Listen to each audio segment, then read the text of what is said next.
All right, Doodle, we're live. And there goes 70% CPU usage. So, yeah, we're starting off great. We're going to be behind considerably. That wasn't bad. Not for now. I think it gets worse as it goes. I think we're behind about 30, 45 seconds. There we go. Yay.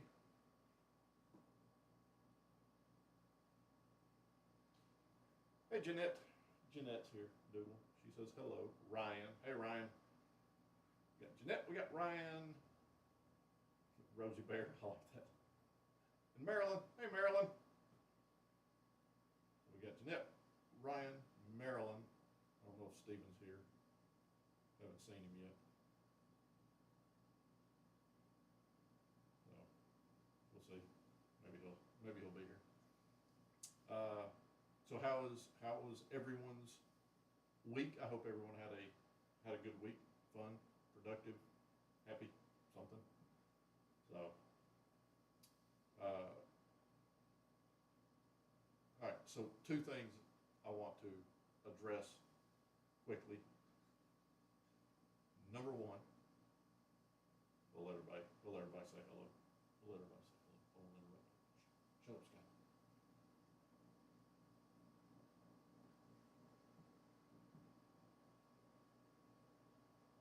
Ryan says hi, Stephen. Is Stephen here? Can everybody hear me, or do I need to turn up my volume? I turned down the sliders on my board, and the input's not showing as high. So I don't know how.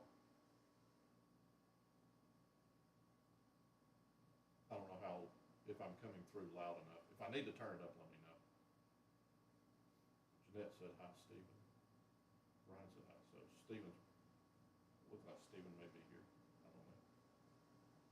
Sound is like okay. Yeah, that's kind of what I was thinking.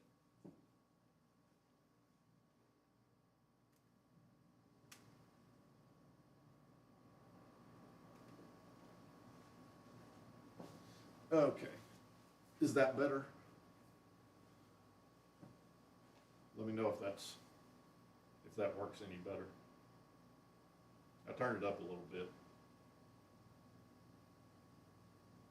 I mean, I guess it was fine where it was in previous weeks, but it just seemed to me that the sliders were turned up close to the max, and I just didn't.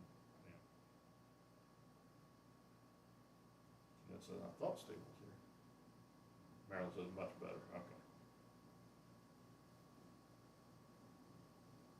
Okay, if I need to turn it up more, just let me know.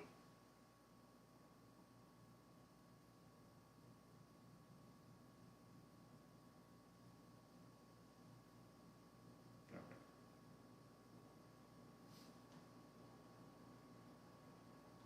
Well, Ryan had a great week. Awesome. Who else? Marilyn says she had a good week. How about everyone? Oh, week was all right. It was good. Got a little bit of bad news about my truck.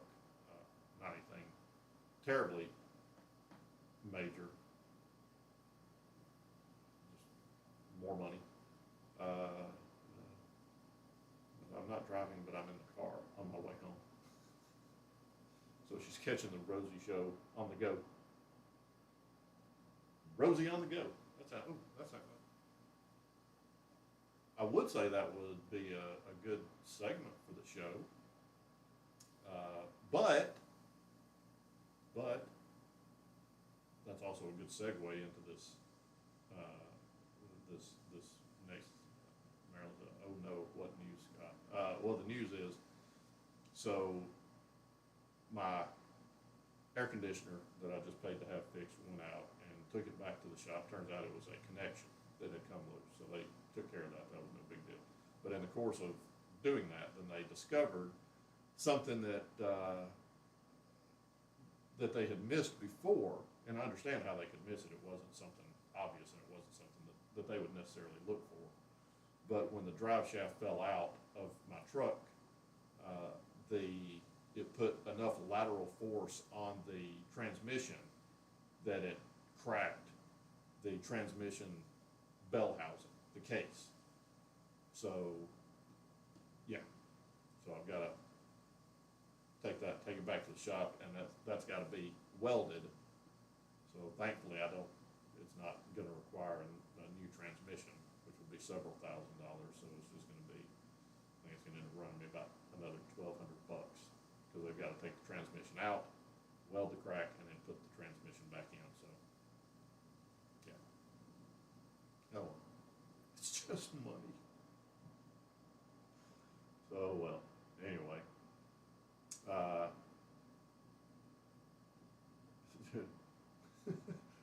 Ron says, nice to be driven.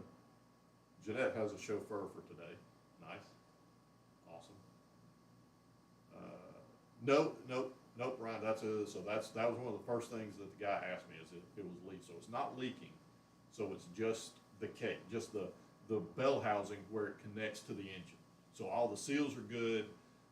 Everything's good. It's just a matter of, it's going to be, he said it's going to be about $1,000 to take the transmission out and put it back in, then about $200 to weld it. So if they could weld it in place, then it would only be about $200, but they have to take the transmission out. So, I mean, it is what it is. So, that's life. You deal with what comes your way, and cry about it later. So whatever. I better knock on wood, but it could be worse. So yeah, not all of us can have a chauffeur, Jeanette. Just saying, but I'm not bitter. Just playing. No, do be careful. Have a safe trip. Yeah, the labor's taking it out and putting it back in is 5 times more than the actual fix. So yeah, I'm looking forward to that. But in the meantime, the guy said that I could drive it like, quote unquote, like normal, but I'm not gonna take a chance. So I'm just gonna drive it locally, 30, 40 miles an hour.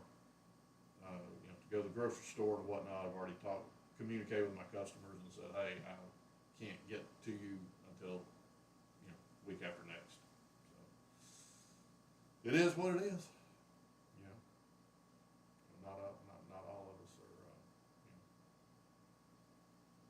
are have people to wait on us and peel our grapes for us, Jeanette. Just saying. All right, that's it. I'm playing. I'm just kidding. Jeanette's going to jump through the screen and kill me. So no, the segue to, and I can't remember how we got to the segue. I can't remember. But anyway, so I was segueing until I got myself sidetracked. Ryan says, I hope there are no more problems. I hope there are no more problems too. But again, I better knock on wood when I say that, so before I jinx myself. But so what was it? See, now my brain's going to be stuck on that. Something about outside or something. Anyway, oh no, the Rosie on the go. So then I was like, okay, that could be something. We could go outside, we could explore, we could do this, we could do that. I just have to come up with a way to hold the camera and the cat and all that stuff.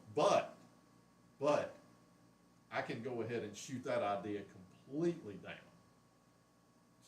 My husband says I can't drive well anyway. I'm not touching that one. Scott is old enough and smart enough to know what to stay away from, so no comment. I'm not touching that one. I'll stay away from that. So right before the show started, I got everything set up, got it, got it, crap, what's the word I'm looking for? Got it ready to go, and it sent out the notification, so I had like 30, 35 minutes. And then it dawned on me, I've seen these videos of people with their cats going on adventures, going outside, they've got their cat in a backpack and all this this stuff, and I'm like, okay, so Rosie's more or less stuck in the house all the time. So I'm like, before the show starts, let me just take her outside. It's a nice day here in Houston, as days go. It's not quite 800 degrees like it will be July and August, but it's it's up there, probably 400 degrees. No, it's pretty hot, but it's not as bad as it's going to get. So anyway, I decided I'm going to take her outside, let her sunshine, let her maybe see the grass, maybe hear the birds chirping, this, that, and the other. Yeah, that ain't gonna happen. That is not going to happen. So I picked her up, and she likes for me to hold her. She likes to be held, and she's relaxed, and she'll purr and rub up against my face and whatnot. Well, then as soon as I opened up the door and I'm holding her entire body, I felt her entire body tense up. We walked right outside the door, and instead of her just being relaxed with her paws hanging down and one paw just barely, all of a sudden she dug into my shoulder. And instead of letting out her normal little, sweet little meow, she started letting out these yowls. If you've ever had cats, then the oh my God, she was as close to flipping out as she's been in a while. And my biggest thing, standing on the sidewalk, my biggest thing was she's gonna flip out and in her CH way go nuts, and I'm gonna end up dropping her on the concrete. So of course I immediately came back inside, and she relaxed and took her claws out of my shoulder, which was nice. So yeah, so all that to say, Rosie on the go, not gonna happen.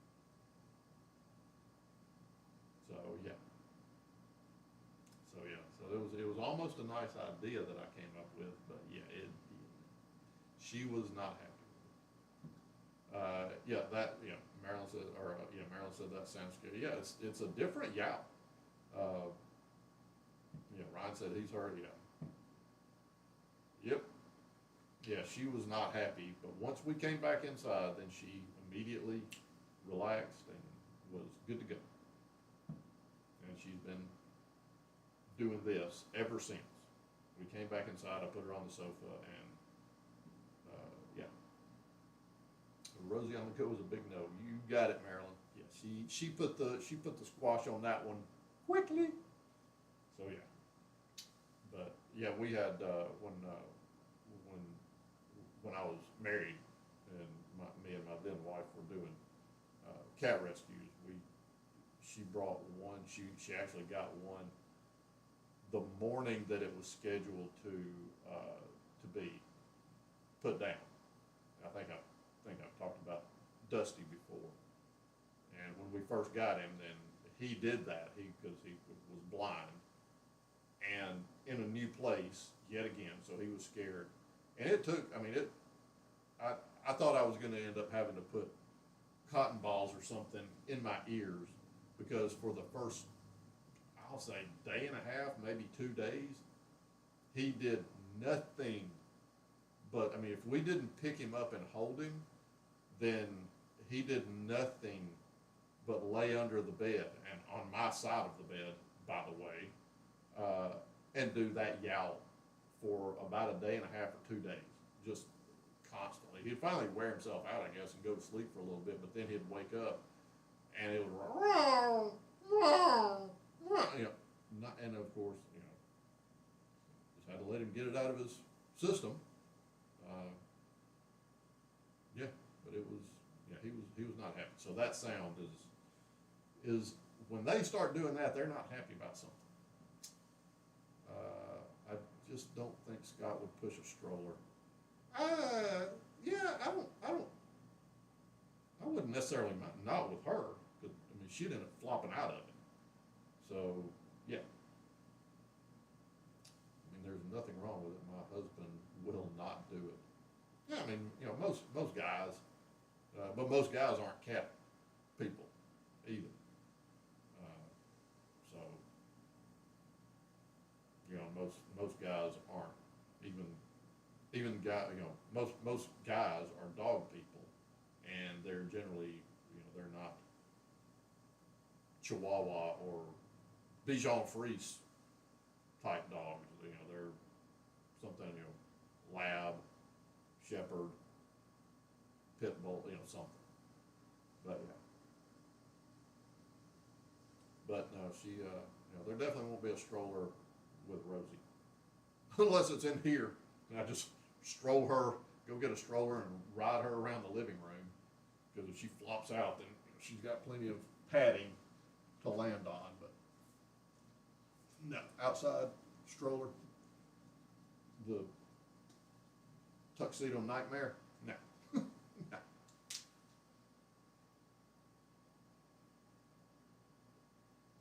Men want a big dog. Oh yeah, and I've talked about this before. I'm not a huge dog person. I mean, when I say huge, I'm not huge, but I mean, I'm not. I love animals and I love dogs, but I'm just, if I had a preference, I'm a cat person. I just prefer cats. So, I mean, I guess as men go, I guess I'm a weirdo that way. I don't know, but I just prefer cats. I know I've got plenty of buddies that can't stand cats. Well, one of them he's a great guy. I worked with him for for a long time. I think I've mentioned I was a cop for 11 years, and he and I went through the academy together. We were you know, best friends for a long time. I was actually at the hospital when his son was born. He's a great guy. You know, love him to death. Love him like a brother. And he's a big old guy, nicest guy in the world. Big old, huge dude. But he'll tell you, really, I can't stand a cat. I don't trust them. I don't trust them. They sneak up on you. It's just funny that, you know, he's like, I don't trust a cat. Okay, dude. Careful. But yeah. So yeah, that was one thing that I wanted to report is that Rosie was considerably less than thrilled about being outside. I thought it was going to be a wonderful moment, much like I see these videos of people and their cats living their best life, going hiking and going. I thought Rosie was gonna be sweet. She's gonna, you know, hear the birds chirping and maybe a butterfly goes by, and then you know, nope. She flipped out. She let me know. She half flipped out and let me know that the other half was very much on its way if I didn't take some kind of corrective action, which I did. We always had cats, never a dog. I like dogs, but really, really love cats. Yeah, I love all animals. You know, I'm the same, Marilyn. You know, I love all animals. There's a comedian, I've seen a video of him saying this. I've seen the same video a couple times where he talks about he's just not into that dog energy. You know, like I said, it's awfully sweet that a dog wants to be close to you, but it's always, you know, oh, you want to go outside? You want to go outside? We can go outside. I heard there's a tree outside. We can go walk around the tree. We can go to, you know, it's like, settle that. You know, you come home, a cat might want to be petted a time or two, otherwise might look at you from across the room and go, you know, leave me alone. You know, but they're there. I mean, you know, they're more, to me, they're just much more relaxed. They're much more chill. They're very, definitely much lower maintenance. You don't have to take them outside, take them for a walk. You don't have, you know, all this stuff. I mean, I remember when I was dating a girl that lived out of town. This was like 3 years ago. I would have to make arrangements for my dog. Either have somebody come to my place, bring him, you know, take him outside a couple times a day, or make arrangements for him to go somewhere when I would go out of town for a couple of days to visit her. You know, never would, you know, it wasn't like I was going out of town for, you know, a month at a time. But I'd go visit her for a couple of days at a time when I could. And like I said, with the dog, I had to make arrangements for somebody to take care of them either here or outside of it. But with the cat, I'm trying to remember, I think, when did Cat die? Cat died around this time. I think Cat had already passed. But with her,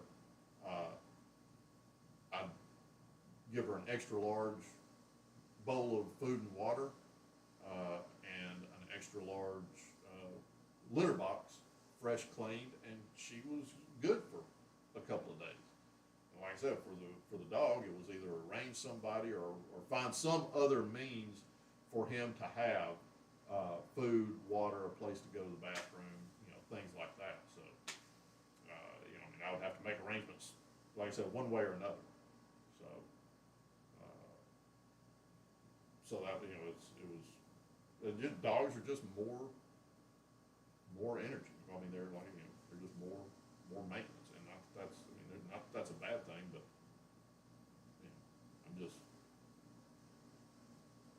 I got enough going on. That's why I'm not going to get another dog since Highway passed. I don't have the time to give to them, so that's not fair. But also I've got enough going on that having to walk a dog 3 times a day is just not something that I can put in my schedule, and I'm not going to bring a dog into a situation that I'm not going to bring an animal into a situation that I can't properly care for. So, it is what it is. I know that, like I said, with Highway, I mean, I do the best I could to arrange for care for him, but like I said, it was either, I had to make sure he had enough food and water and a place to go to the bathroom, or a method for going to the bathroom. I would, like I said, talk to people and try to get people arranged, but with Cat, it was just, you got big bowl of food, and it was whatever arrangements I made, there was always more food and water left over when I got back, so it's not like, either one of them were being shortchanged. So, yeah.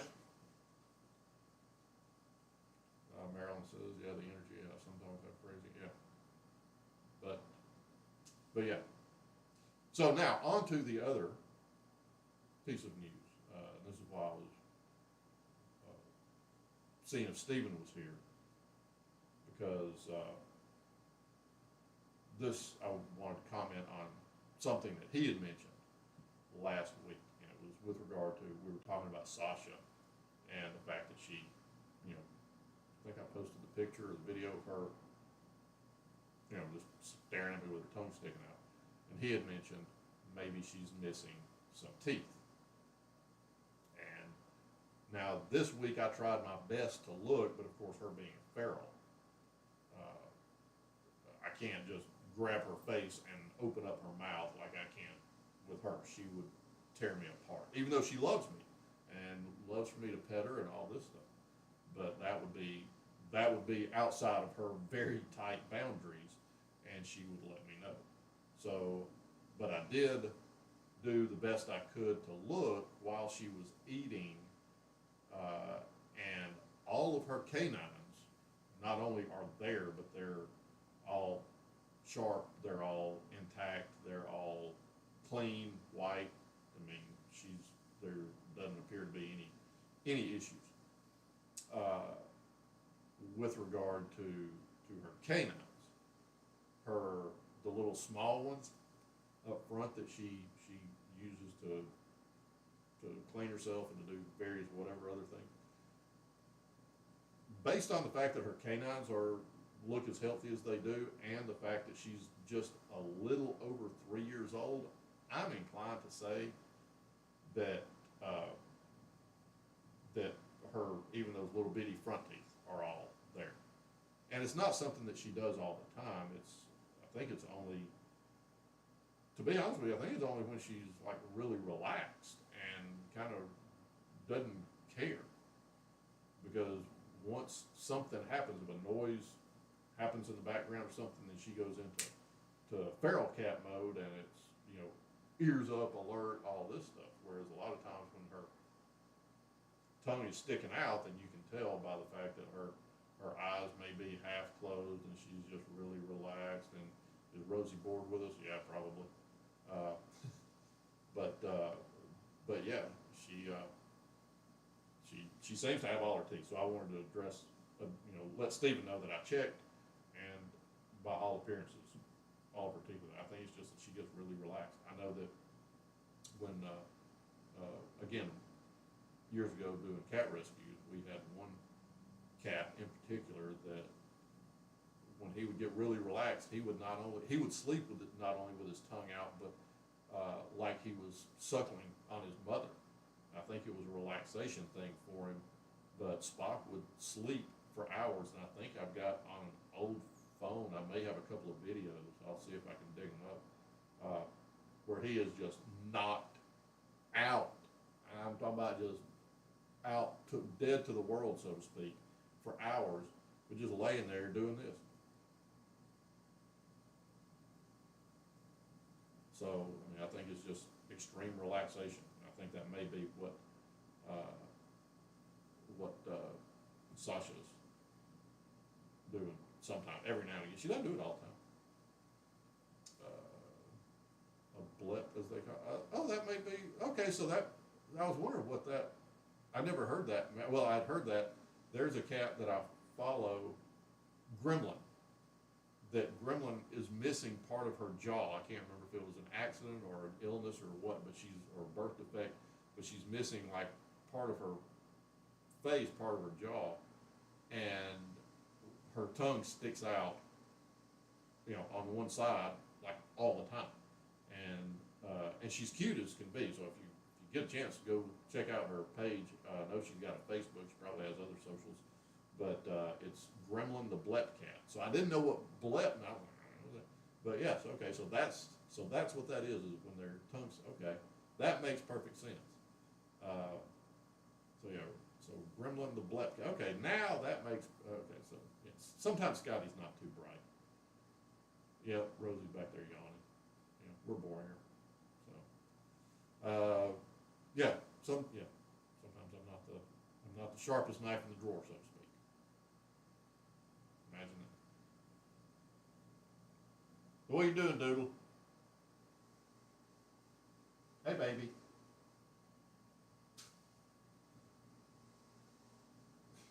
I think we're neglecting Rosie for the Rosie Show. She's thinking this is called the Rosie Show, not the Scott Runs His Head Show. What are you doing, baby?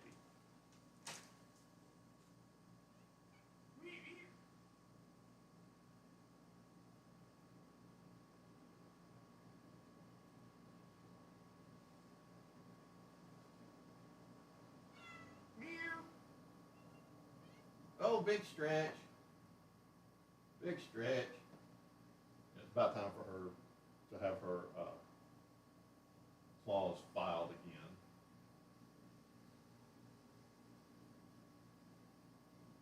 Stretch. Big stretch. You're going to pull yourself right off the sofa.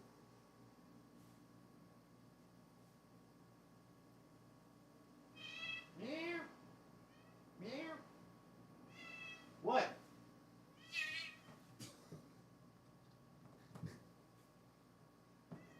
Meow. Oh yeah, there you go. There you go. Tear my sofa up. Meow.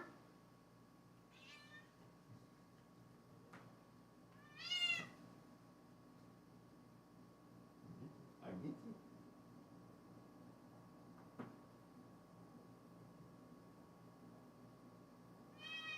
Meow. Meow.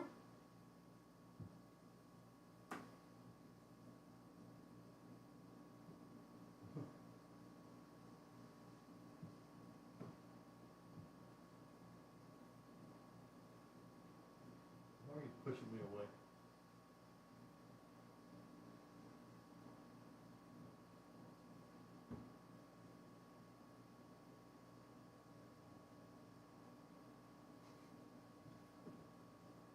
Does she like to be brushed?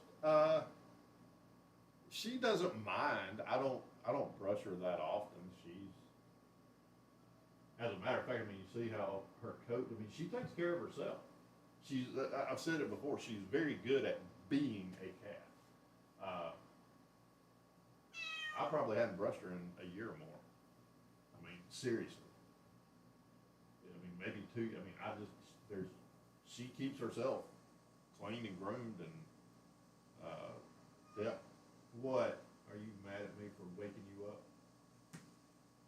But yeah, like her coat being as smooth and shiny as it is, I don't think, I think the last time I actually bathed her, uh, was probably, it's probably been 3 years. I mean, I know that sounds crazy, but she keeps herself clean. I mean, number one, she's an indoor cat, but you know, and I, you know, take care of any flea issues or anything like that. But she keeps herself clean. I mean, she's a very, if I guess if well, I'm getting to you. Can I have a minute? Can I have a minute? Can I have a minute?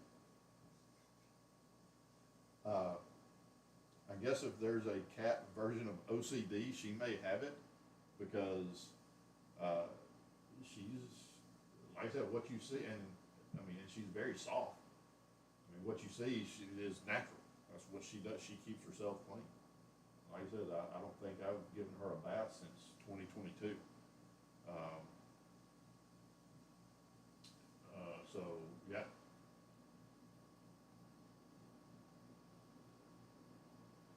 I give her flea meds, which of course I'm out of. I ordered, they were supposed to be here yesterday, but I got a notification from Amazon said that they will be here tomorrow.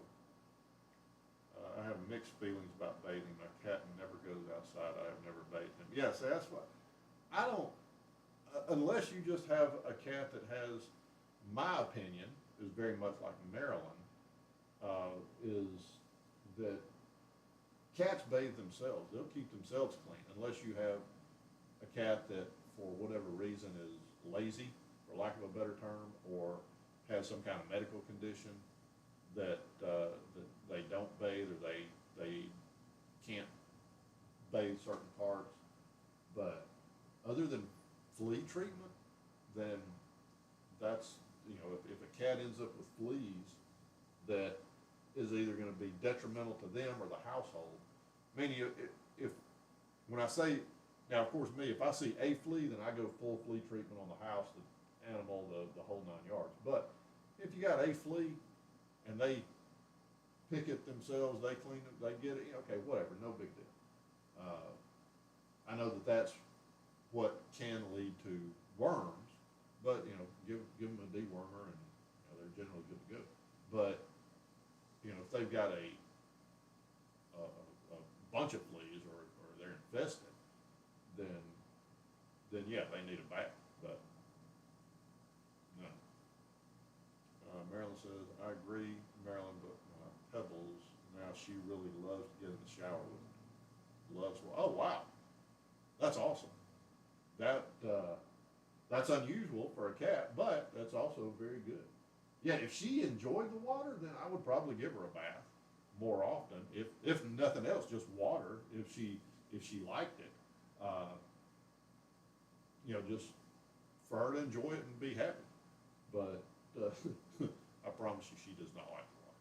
That much I promise you. Yeah, when I would give her baths, it would be only because for whatever reason, I ran out of flea stuff, or I know it was when we first moved and she had a flea issue. All the animals had a flea issue when we first moved. But again, that I took care of that, and then that was the end of it. But no, she does not like water. She does not like water. But that's awesome that you're Pebbles. I had a cat named Pebbles years ago, but yeah, no, she doesn't. She's not a fan of water. A water cat. I mean, I've seen cats that. Now we had one. This wasn't a foster or rescue. it was actually one of my, the cat actually belonged to my ex-wife. And I ended up having to give her a bath, or try to give her a bath one time, just shower. I put her in the shower. That did not work out well. No, Athena, I've never seen a cat go this absolutely insane before.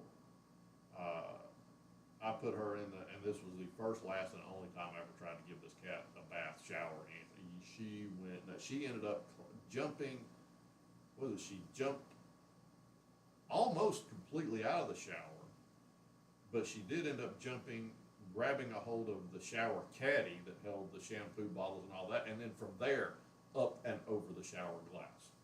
So, yeah, that didn't work out at all. And I think I ended up cut pretty bad because my stupid self tried to grab a hold of her while she was bouncing off the walls. And, yeah, she was not with it. Will you, baby?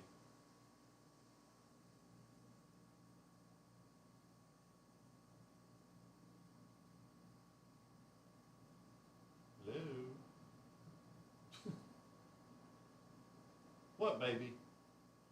Somebody asked, Ryan says she seems to like her back stroked.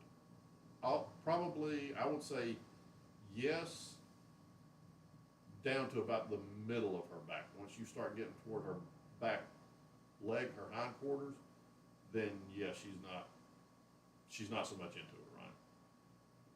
And especially, that's why I do it kind of halfway on purpose, to mess with it, just to play with her. But right at the base of her tail, yeah, we all know she doesn't like that. Hey, sleepy girl.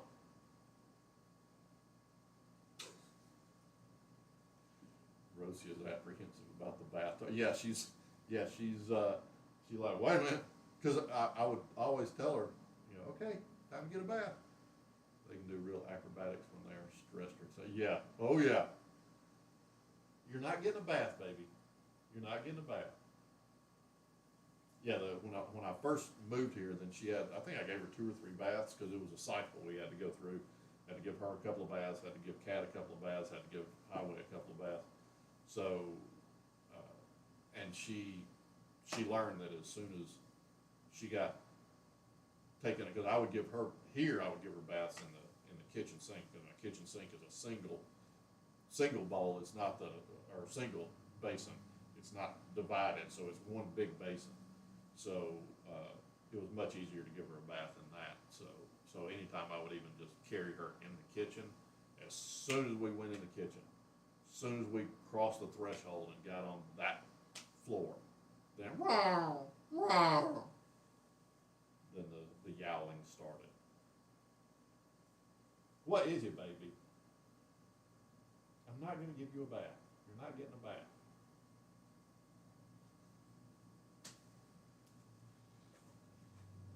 Come here.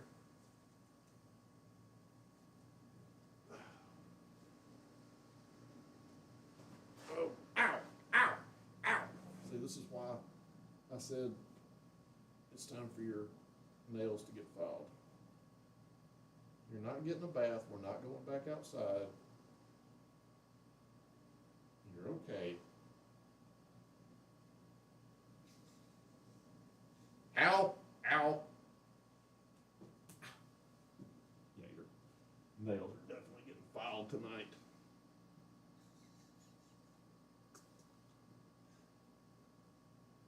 We're doing beans. We're doing beans, Doodle. Are you not excited about beans? One for Jeanette, one for Ryan, one for Marilyn, one for Stephen, and one for me.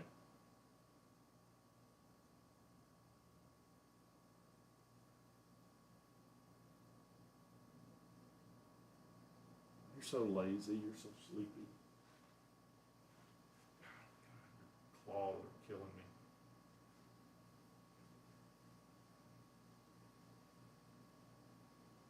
What?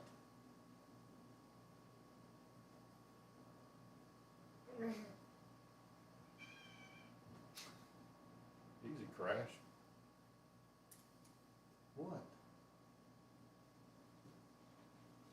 What?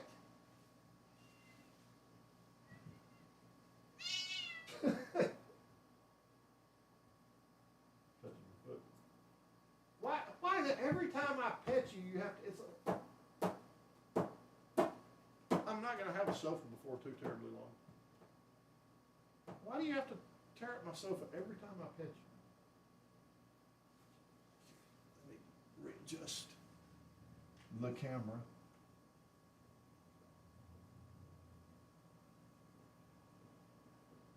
There. What? Why are you over there?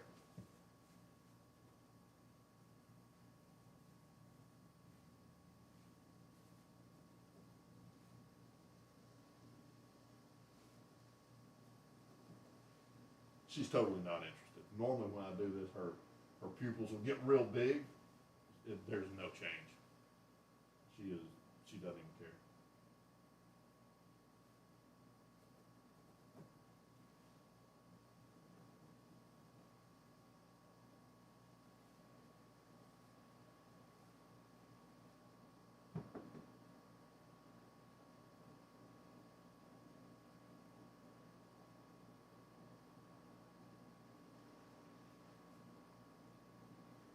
Let's see if I can get her a little toy.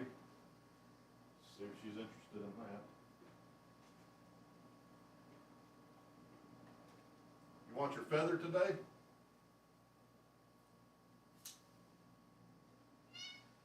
Well, maybe.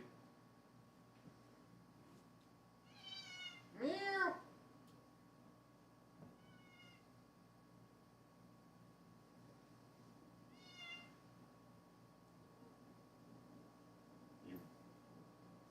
You're just not interested in playing with it?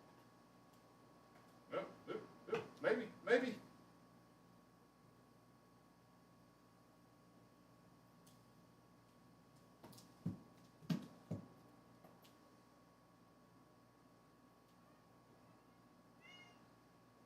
I can tell you right now, when she was about a year old, she would have dove halfway across this living room chasing this. Are you stuck? Yes, you're stuck.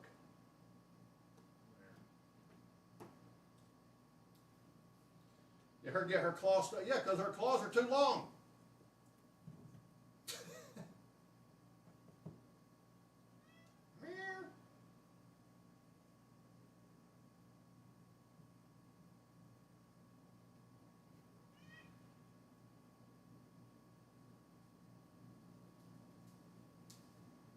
Get it?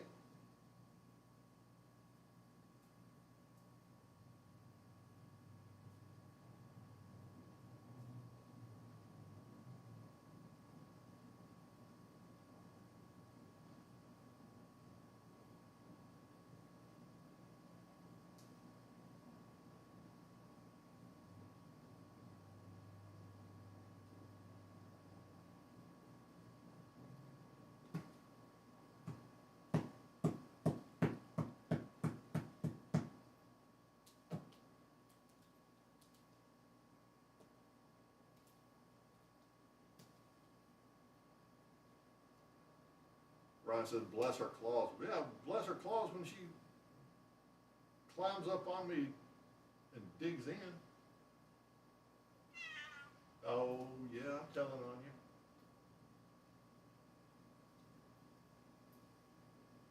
you. Get it? No. What? Oh, you just want lovin's? Or you just want lovin's? Right there between the eyes. That, right in front of her ears and her ears. Oh, you got itchy ear. Boom.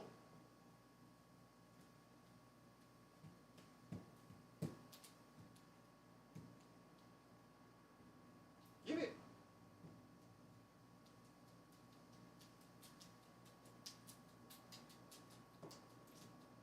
Go.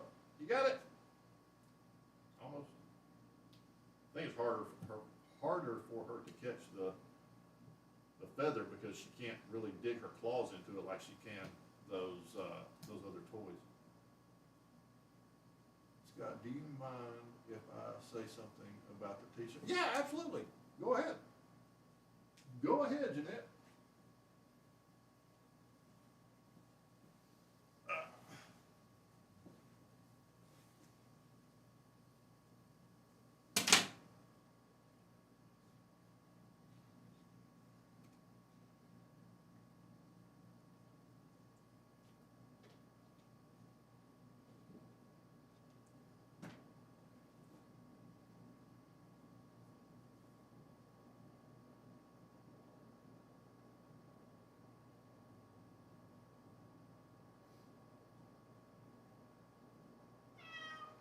What do? Jeanette has an update on the shirts.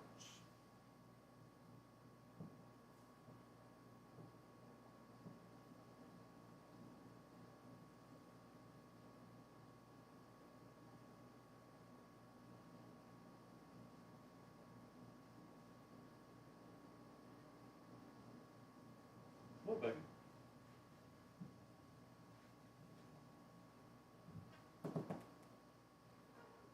I saw that one coming. What, baby?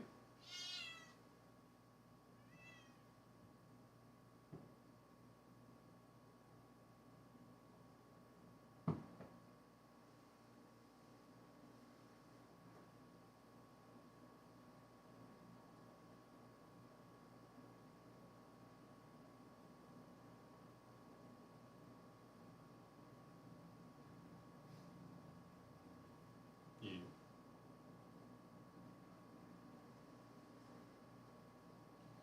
Okay, it says, I have the shirts, we just haven't figured out a way to get them to you guys without having to know address. I really should have thought this through. Oh, no, I mean, no worries. I mean, you know, my thing is, I just wanna make sure we protect everybody's privacy. I mean, of course, naturally, we're not gonna be exchanging addresses, in, you know, in the chat on a live stream. I know that Ryan said he's got Facebook Messenger. Maryland does not have Messenger. I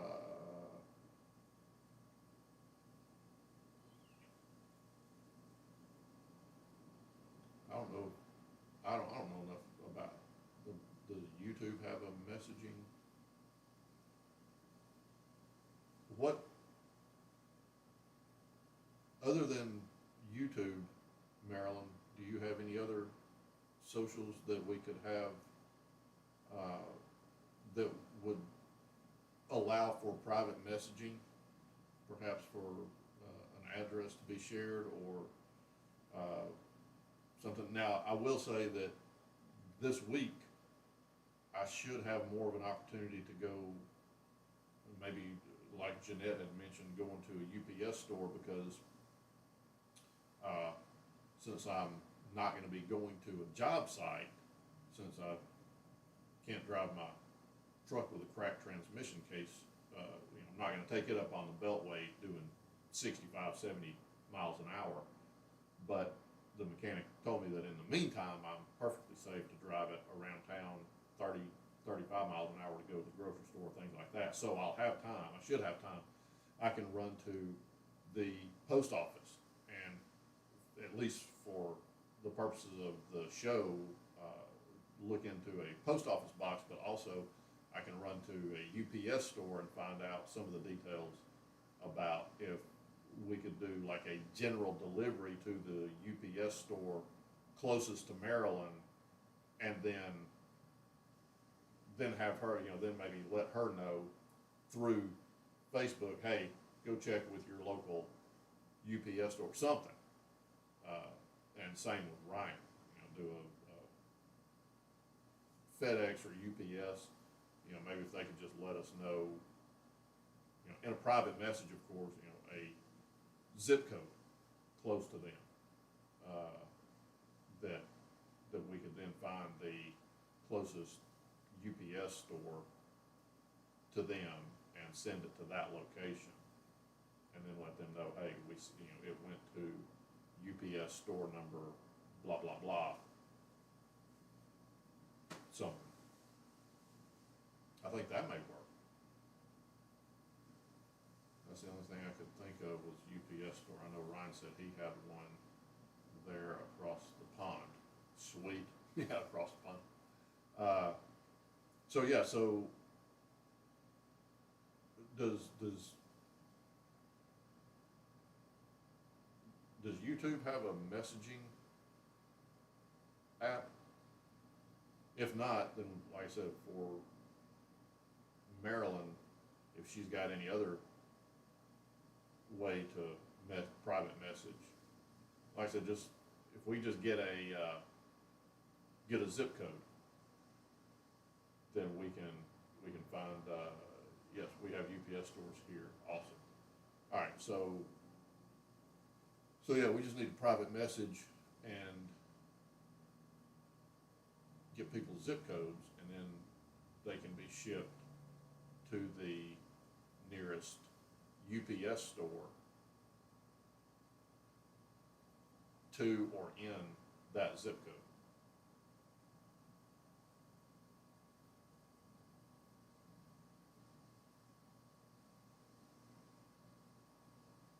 Marilyn, you have no, oh, you don't have any other socials?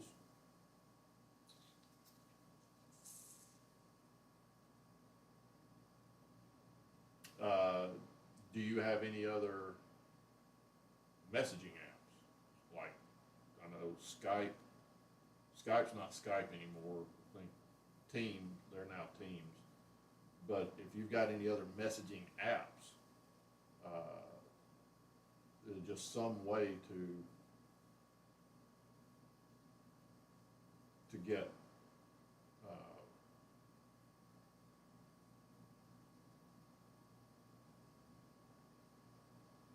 just some way.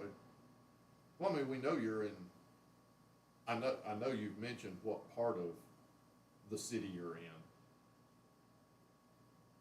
So I guess anywhere within that part of the city.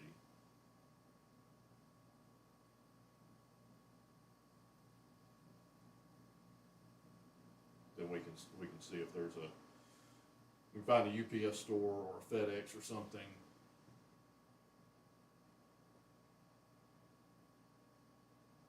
In that part of the city.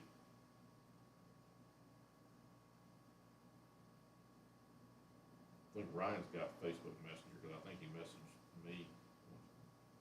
Not sure. I'd rather it not go out in the chat. I mean, I certainly appreciate it, but I mean, since the chat is open to the whole world, then I mean, I know it's not your address, but it's still, it might narrow down. I don't know. I'm a security paranoid freak, so. But we'll find a way to get it, or at least, like I said, I remember where you said I'm trying to not even say the city, because that's not up to me to say the city that you live in or the part of the city, but I'm pretty sure I remember the part of which city you live in. So,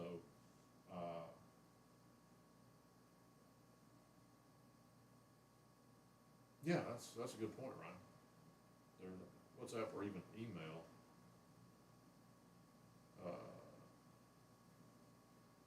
Oh yeah. That's yeah, that's pretty brilliant there, Jeanette. Okay, I think Jeanette just solved the problem.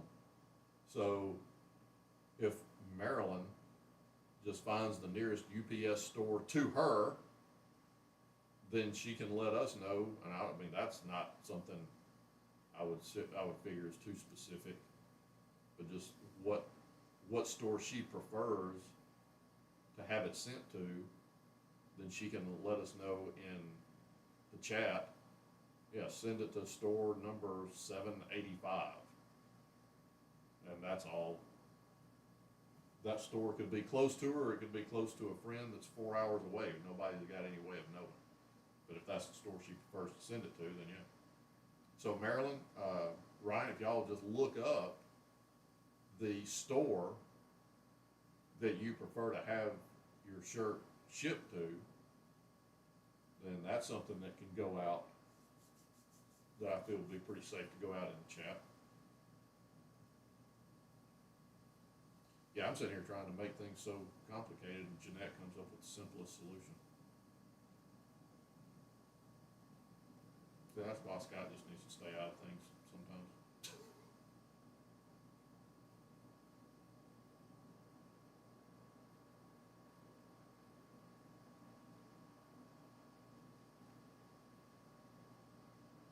What's up, Loaf?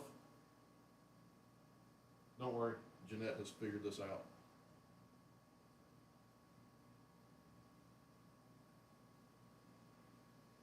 Yeah, because you can just you can put a store number in the chat.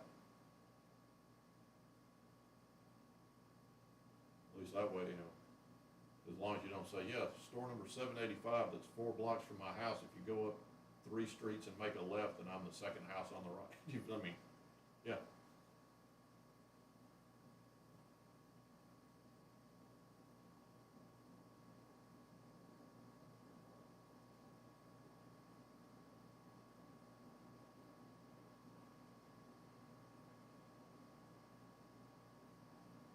So there we go. Problem solved. Problem solved as soon as Scott stops talking.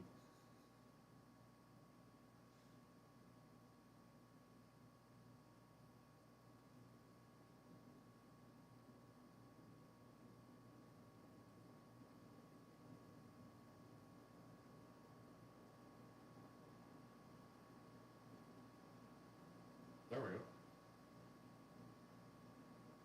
We are going to get her done. Yeah. One way or another, hey, at least we're persistent. At least we don't give up.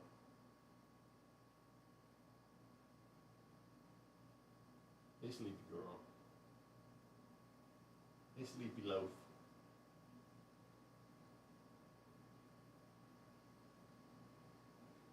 Yeah, I think that Jeanette deserves a huge round of applause for getting those done. That is awesome. Thank you very much, Jeanette.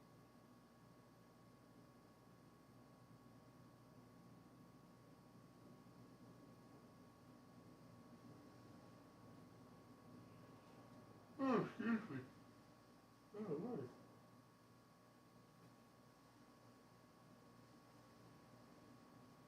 They're awesome. Love the color and design. Yeah, that's why that's why I said the other last week that Jeanette has knocked it out of the park.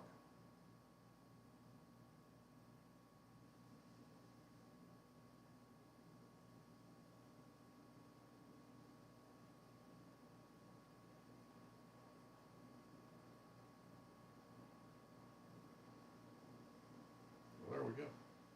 All right, so we got a plan. So when we report back next week, then everybody will have a UPS store or something equivalent to give to Jeanette. I think they turned out great, and so we can spread awareness for Miss Rosie and her condition. Yeah. Yep. Yeah, the more I've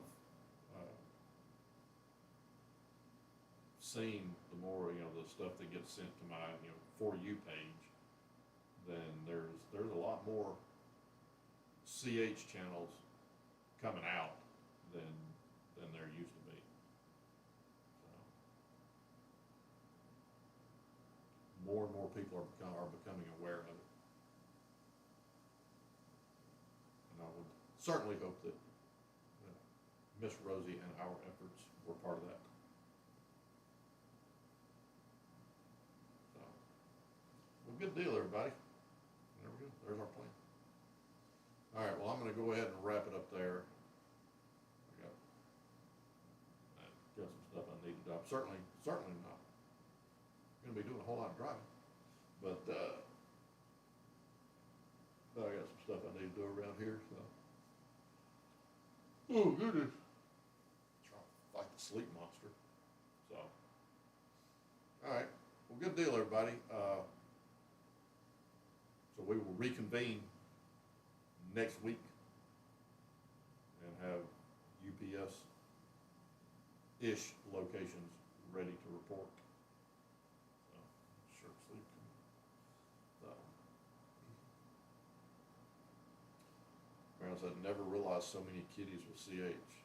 Yeah, that's the unfortunate thing, Marilyn, is that there's more now, thank God, because used to be, it's not that, not, thank God there's more special needs cats. I mean, we love them all, but there are less being put down because people are becoming aware that it's just a thing.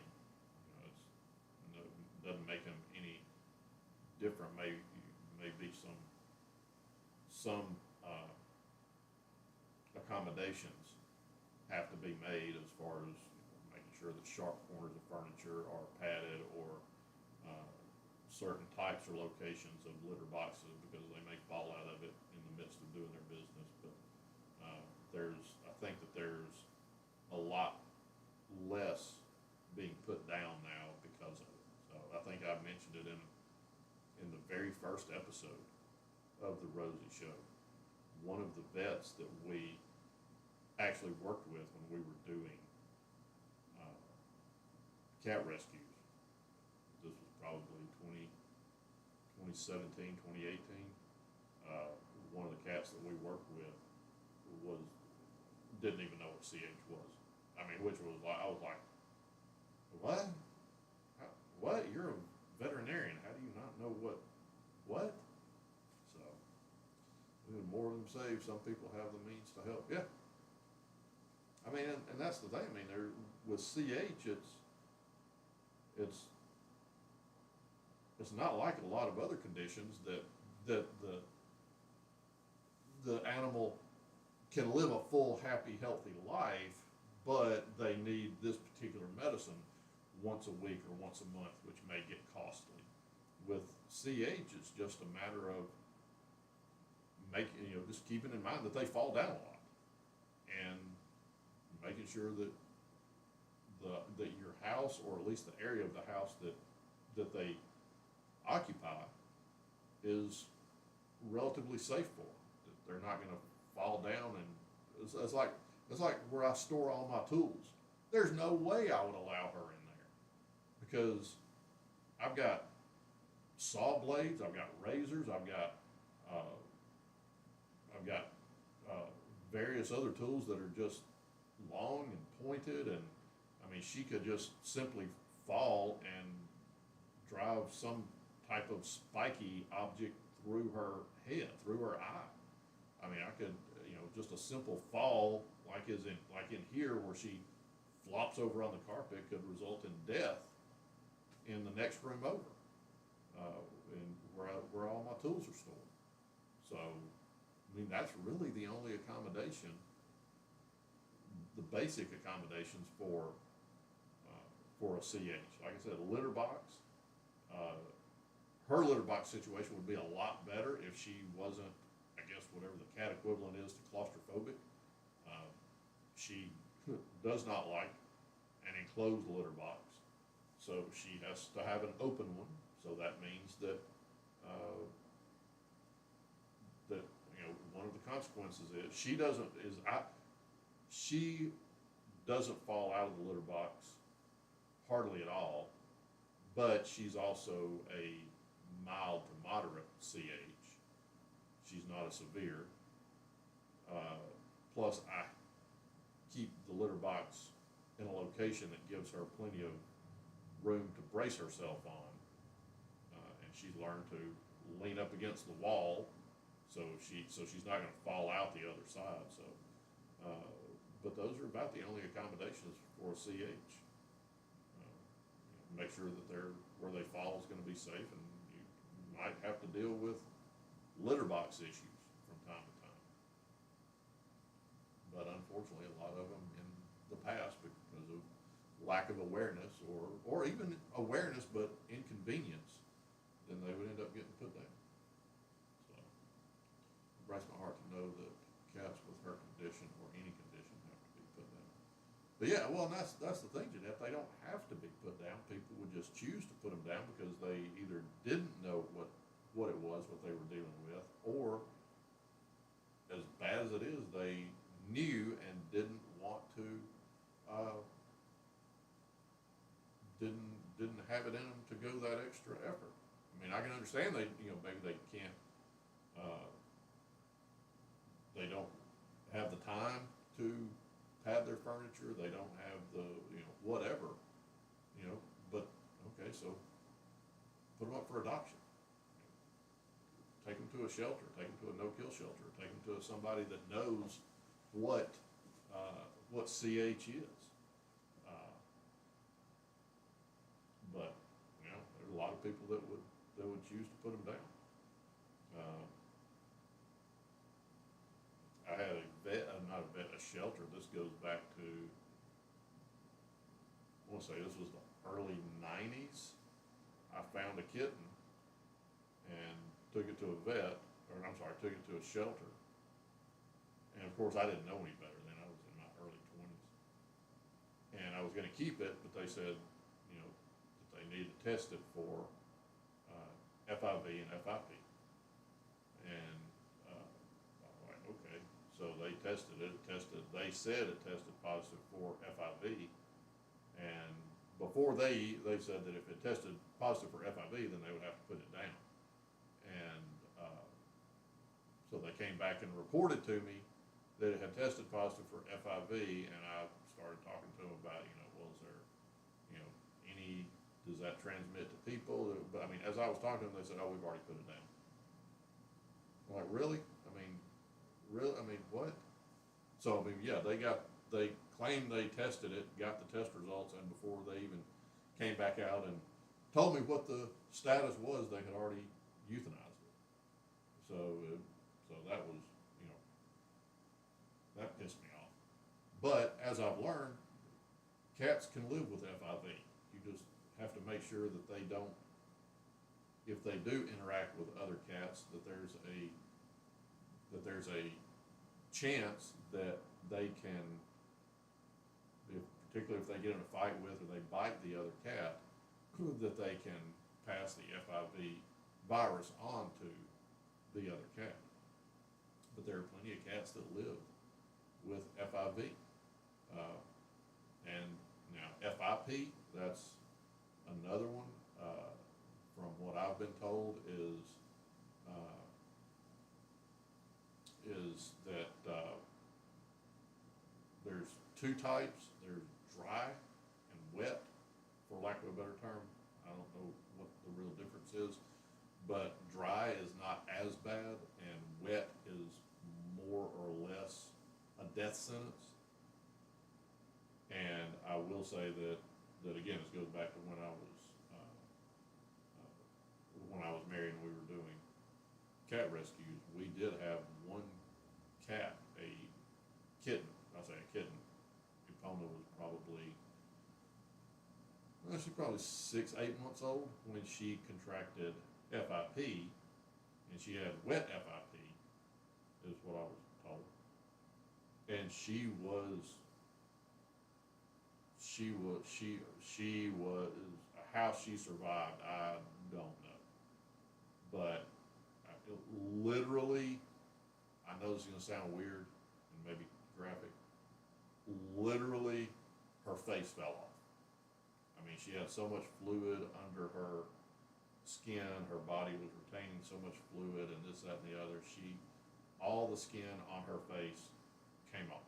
It just sloughed off. I mean, she had no, we were having to keep lotions and everything on her, on the under part, I mean, you could see muscle and bone, and I mean, it was bad, but we knew she was gonna die, but we weren't giving up on her. kept feeding her, and we kept giving her medicine and and everything, and she started turning around. She started getting better. She started getting better and better, and her skin started growing back. And it took probably 8 months or more, 8, 10 months, maybe even a year, for all of her skin to eventually grow back and start growing fur. But she ended up making a full recovery. We were as shocked as anybody. And she ended up growing all her skin back, all her fur back, and she actually ended up being one of the, now I guess it stunted her growth, because even as a full-grown cat, I don't even know if she was as big as Rosie. She looked like she was still stuck in being 6 or 8 months old, 10 months old. She was just a little. She was a little bitty cat, but she was solid black, long-haired cat, and her long jet black hair was her fur. She was beautiful. She was not as beautiful as you, Rosie. I'll get that out of one. But she was gorgeous. She was very standoffish. She would come to me. She would come to my wife, and I think that's about it.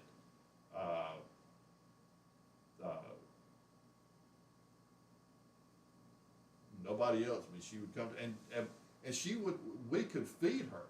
We could give her treats and everything, but she wouldn't use claws with us, but she would she would come up to our hand and, hit our hand 3 or 4 times real quick, and then take the treat and hit it again, and then walk away. So she was very standoffish. She was sweet. She'd let us pet her, but she would go from purring and rubbing. I mean, she would instantly change. Then she would, sort of snap at us, not real hard, snap at us, hit us 3 or 4 times, and then run off and hide under the sofa. It was like, okay, Temple. So what a beautiful story you are, hero. Well, I mean, I'm gonna be honest with you. I will give credit where credit is due. That one particularly, that one I have to say that one goes to my ex-wife. I didn't know a whole lot about cat rescues, cat illnesses at the time. For however much she knew more than I did, and I have to say, I mean, I'm not going to take credit for somebody else's work, regardless of anything else. But she did the majority of the giving medicine, taking care of me. She did the majority of all that. I'm not going to say something. Like I said, I'm not going to take credit for somebody else's work, and I'm not going to say something negative about somebody when there's not something negative to be said. More or less, what I guess the biggest part that I played in that was, asking her, hey, what do you need me to do? What do you need? You need rags? You need, what do you need? So like I said, that one falls mostly on her. So, but yeah, spicy personality. Yeah, spicy would be a very kind way of describing Epona. She was sweet, but yeah, she was, like I said, you could pet her 2 or 3 times, and she would snap at you, hit you a couple times, and run away, or you might pet her for 45 minutes. It was all whenever she decided. But once I wish I had a picture of her. Her hair, her fur was long, smooth, silky. She was a beautiful cat.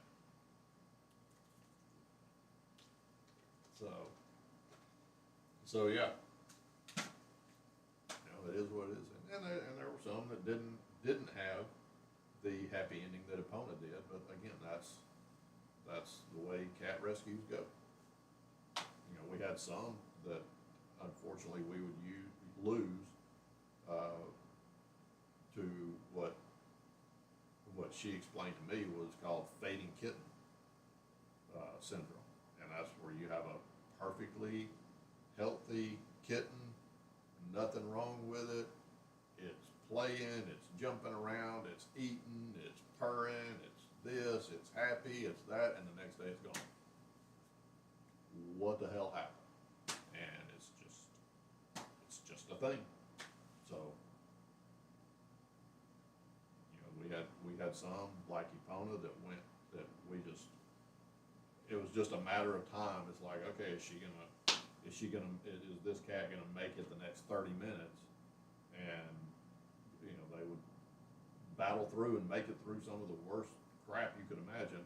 And then others that you're like, oh yeah, this one's doing good, get it, raised to a certain point and then, do something with it. And you just, okay, buddy, let me feed, whoa, and they're gone. 30 minutes ago, they were playing and having a good time, and they're gone. So yeah, that's the heartbreak of doing, I guess, any animal rescue, but particularly cats, is you never know. Some of them you could see it coming, and there were certain things that we would do that could, lessen the chances of a negative outcome, but then there were some that, like I said, just boom, that quick, they're gone. I mean, set an alarm. All right, need to feed them again in 2 hours, and like I said, they're purring and having a good time. 2 hours later, you go in there with their food to feed them, and they're gone. They're laying in the kennel, gone. So yeah. But and you can never predict. Like I said, there were some that you would see they would get lethargic. It would drag out for a little bit. They'd get lethargic. They would quit eating. And the next thing you know, they're just kind of laying on their side. Their nose would go real pale. Their tongues and their gums would get pale, and you could tell that. And then you start doing things, try to keep them warm, try to massage, keep blood flowing, massage them and whatnot. Give them sub-Q fluids because generally you're talking about dehydration when their gums and everything start turning pale.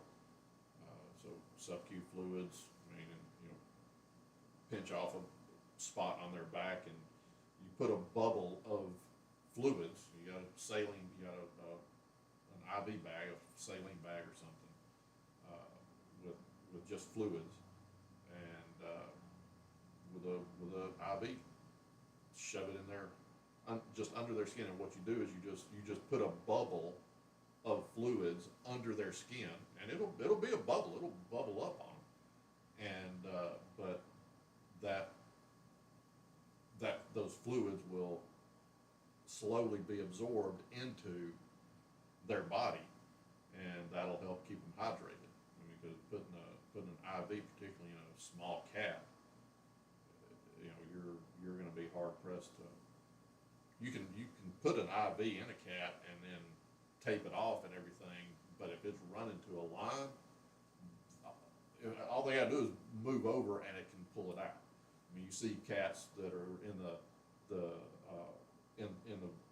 vet or somewhere, a shelter, that are having surgery. They may have a line in their vein and it's taped off, but it's only used to either give them injections or hook them to an IV once they're knocked out or something like that, because all they got to do is move over and they can pull it out. So, like putting a person on an IV drip is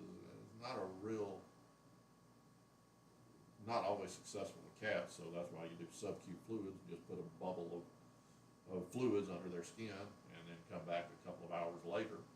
And if the bubble's gone down, then you give them another one, and so on and so forth until they either recover or don't. And that was one of the things that if we would catch one we said go down, then you'd start doing those things, hoping to stop the fading kitten from fading all the way. And sometimes it worked, and sometimes it didn't, and sometimes you didn't even know until they were gone. Like I said, they'd be perfectly healthy right now, and an hour or two, 30 minutes later, whatever. Next thing you know, they're gone. It's like, what the hell? You know so much about these things. I feel I should know some things like this. Had cats all my life. Well, I mean, again, and I'm never gonna, regardless of the circumstances, I'm never gonna. I mean, I'm not. I'm always gonna give credit where credit's due. I mean, if a thing happened, then a thing happened. Regardless of how regardless of anything else, if a person does something positive, then they did that positive thing, and I'm never going to take that away from them, never going to diminish that because of anything else that may have happened. But a lot of what I know is from what I learned from the time that me and my ex-wife were doing cat rescues. I mean, whether it was she taught me or whether it was I just learned it by being in that world because of the fact that she wanted to do cat rescues. So, I mean, there's a lot to the story, and there's a lot that I'm not gonna talk about because it doesn't really need to be talked about. But that doesn't change the fact that if a person does a good thing, then they need to get the credit for doing that thing. I'm never gonna try to steal somebody's credit. I'm never gonna try to, no. So yeah. I mean, like I said, all the, like with Epona, again, that was mostly her. And with the things that I know about cat stuff, the majority of it is either, like I said, it came from her or from the fact that we were in that world. So, I think I could. Well, I think I might try one day. Run I volunteered at the age for a while years ago. It took so much out of me. Oh yeah. Oh yeah. Now my husband was talking about doing some TNR this summer. That I can do. Yeah. Yeah. TNRs. There's nothing. Yeah, that's a good thing. Yeah. It does take. I mean, it takes a lot out of it. I mean, there is. I mean, you can look this up, but there is a thing called compassion fatigue, where you give, and it happens to medical professionals, nurses. It happens to home health care workers. It happens to family members who are the primary caregiver, maybe for an elderly parent or grandparent, where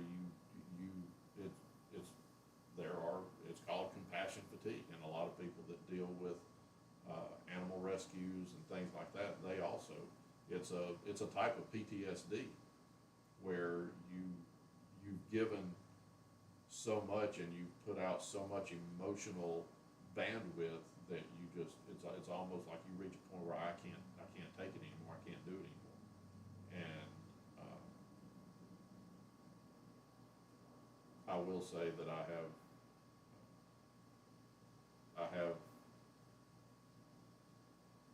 like I said, some cats you can I've seen a lot of cats go.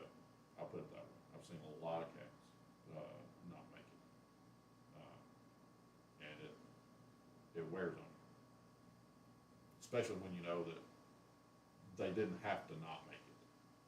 So, were you around animals that had to be put down there because I couldn't handle that at all?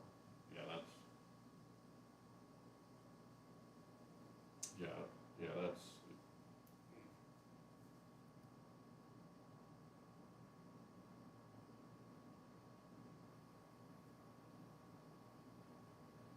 but no, it's definitely what a lot of some of the folk at the age looked like zombies. Yeah. say, I mean, I've seen that look, but I mean, to be honest with you, I think I probably had that look on my face. Chances are, Marilyn, if you did it for any length of time, you probably did too. You might not have realized it.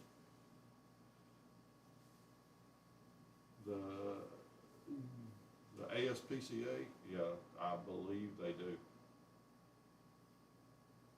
As a matter of fact, I believe,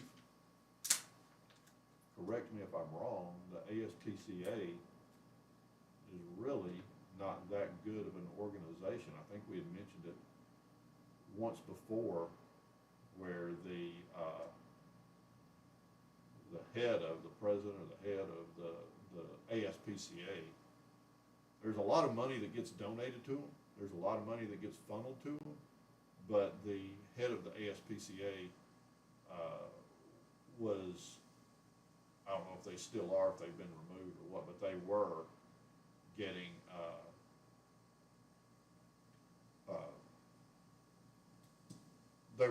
their pay was over $1 million a year, while they're saying that there was not enough money to properly run shelters, and give me more money, and there was really not a lot of, a very small percentage of the money that was donated to the ASPCA went actually to animal care, while the head of it was getting paid over $1 million.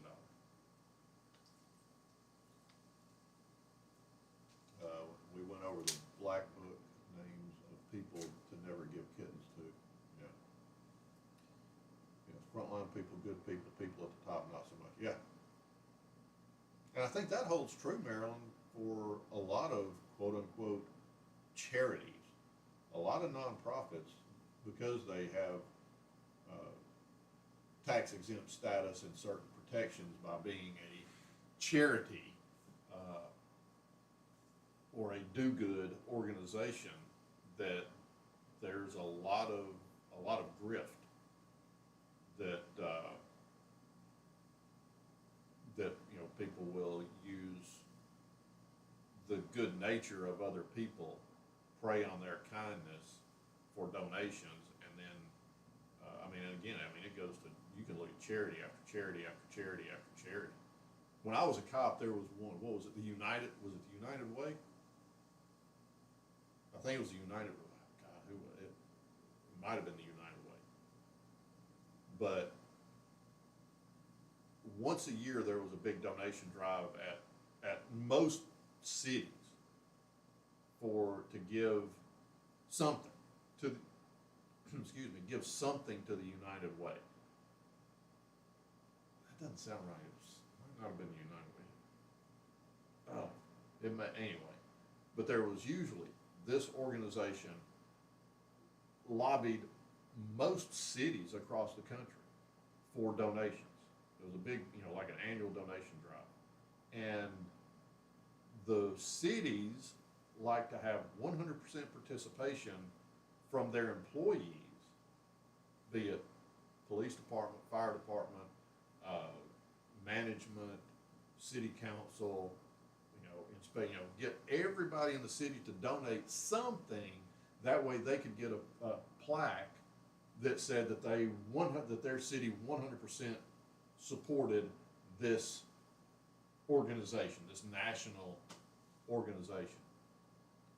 I always refused.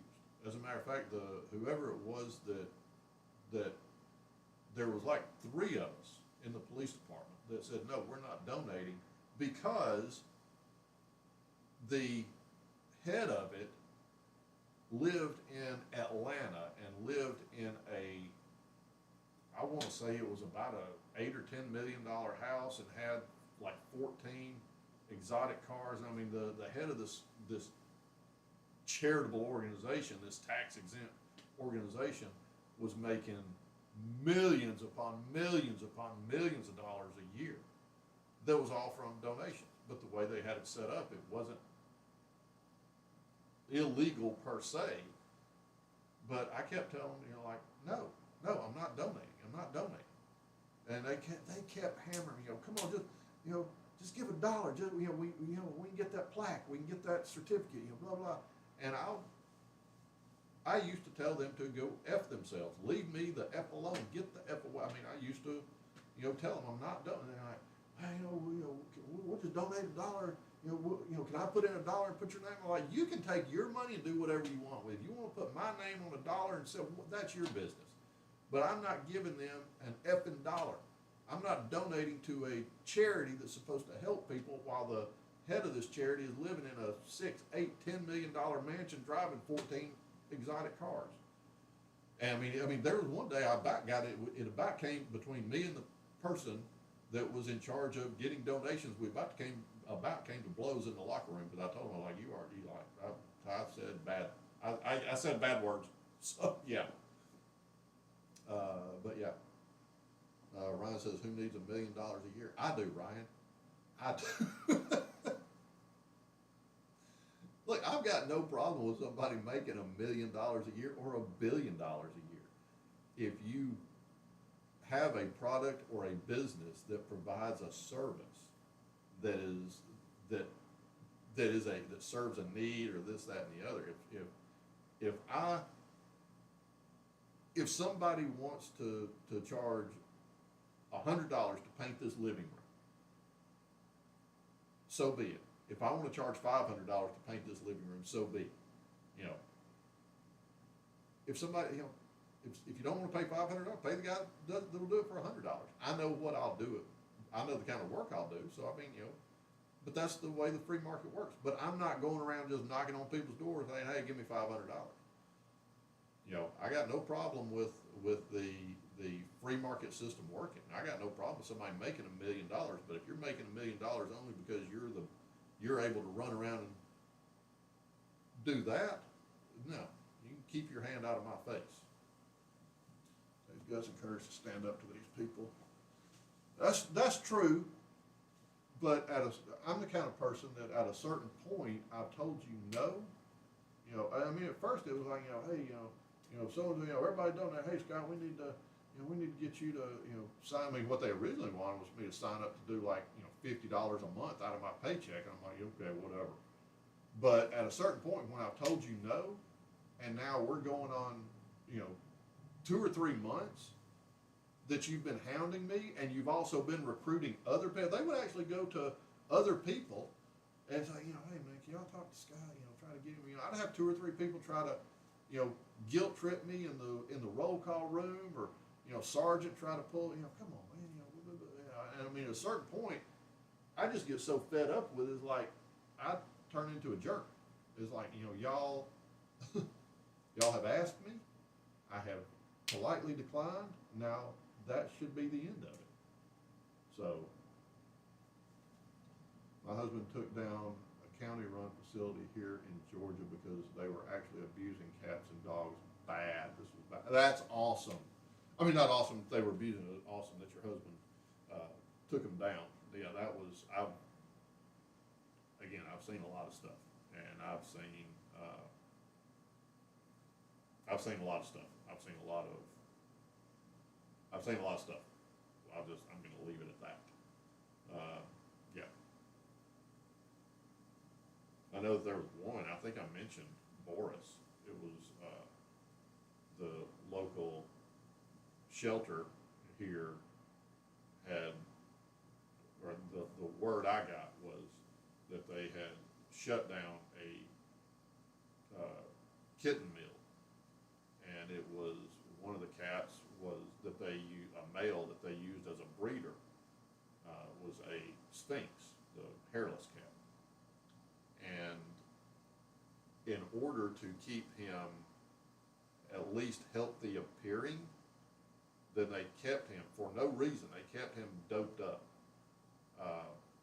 Not like, doped up high, but they kept him doped up to keep his immune system jacked up so he wouldn't get sick, so that he would appear healthy, so he would appear to be good breeding stock. And they just bred him and bred him and bred him and bred him. Well, unfortunately, the medicine that they gave him that he didn't need, just for the purpose of keeping his immune system jacked up, a can't remember what it was, but it's a medicine that's given to cats, but it's given to them like only if they need it in more or less extreme circumstances and in very limited doses for a short period of time.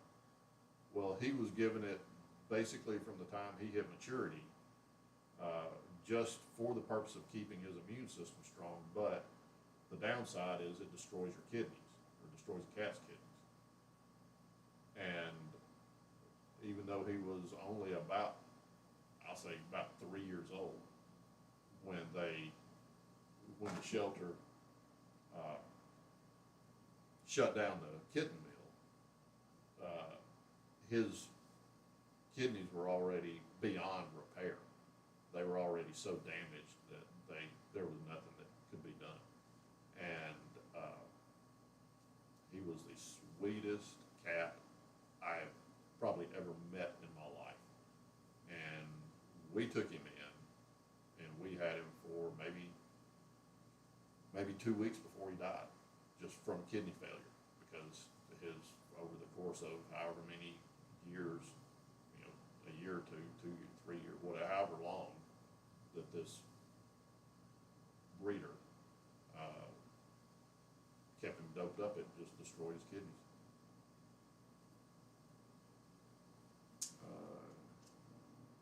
He actually tied a chain to his truck and to the gate and tore it up, and he left the dog. Hell yeah, that's awesome. I love it. It was better than what they were going through. Oh yeah, that's awesome. Your husband is officially my hero.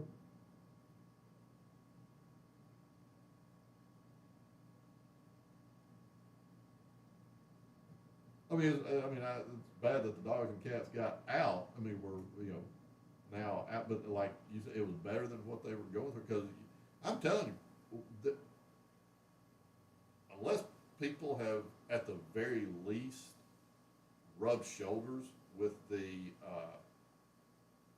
I mean, he went to jail, but it was worth it. Yeah, there's certain things that are worth going to jail for, and I would say that's one of them. No, there's a lot that, it doesn't take a whole lot, just like I said, just rubbing shoulders with the quote unquote rescue world will open your eyes to a lot of abuse. There are a lot of people that do cat rescues or dog rescues or bird rescues or any other kind of rescues, not for the animals, but to show the world how great they are, when in actuality they don't give a damn about the animals, and they'll be real quick to tell everybody that they save cats or they save dogs, and that's not even close to what they're doing. And then you've got the puppy mills and the kitten mills, and then you've got the animal fighting rings that I mean, I won't even go into the detail. If you want to know the gory, disgusting, inhumane details about particularly dog fighting rings, then Google it, YouTube it. I'm not gonna. I won't discuss here what dog fighting rings do, but trust me, let me put it to you this way, there's not a punishment that exists that I think is too harsh for people that run animal fighting rings. So yeah.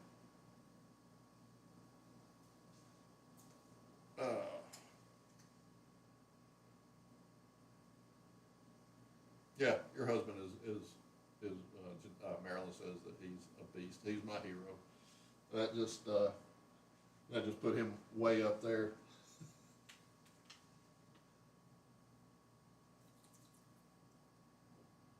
Done. And like Jeanette said, that whatever conditions,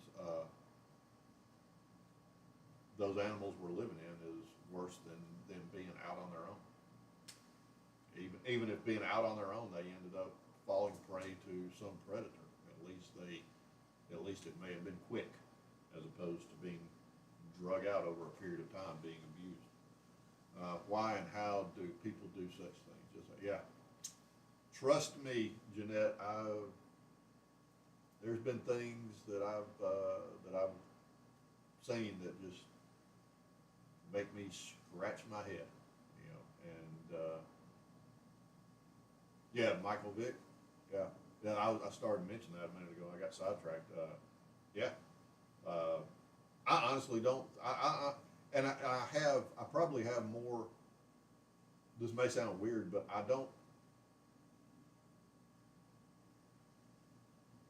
don't have as much.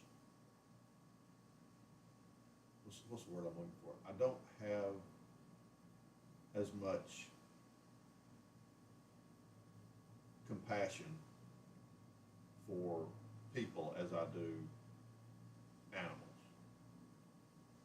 And maybe it's because of, you know, the fact, you know, the things I've seen, particularly in policing, that, you know, people are,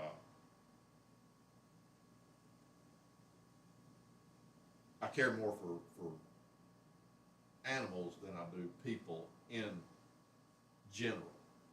Now, there are people that I know that I care deeply about, but, hey, doodle. But me personally, I would have been perfectly fine with Michael Vick going to prison for the rest of his life for what he did to the animals. I would have been perfectly fine with that. As a matter of fact, I would not have been upset had he been given capital punishment. I mean, that's the way animals and kids. Those are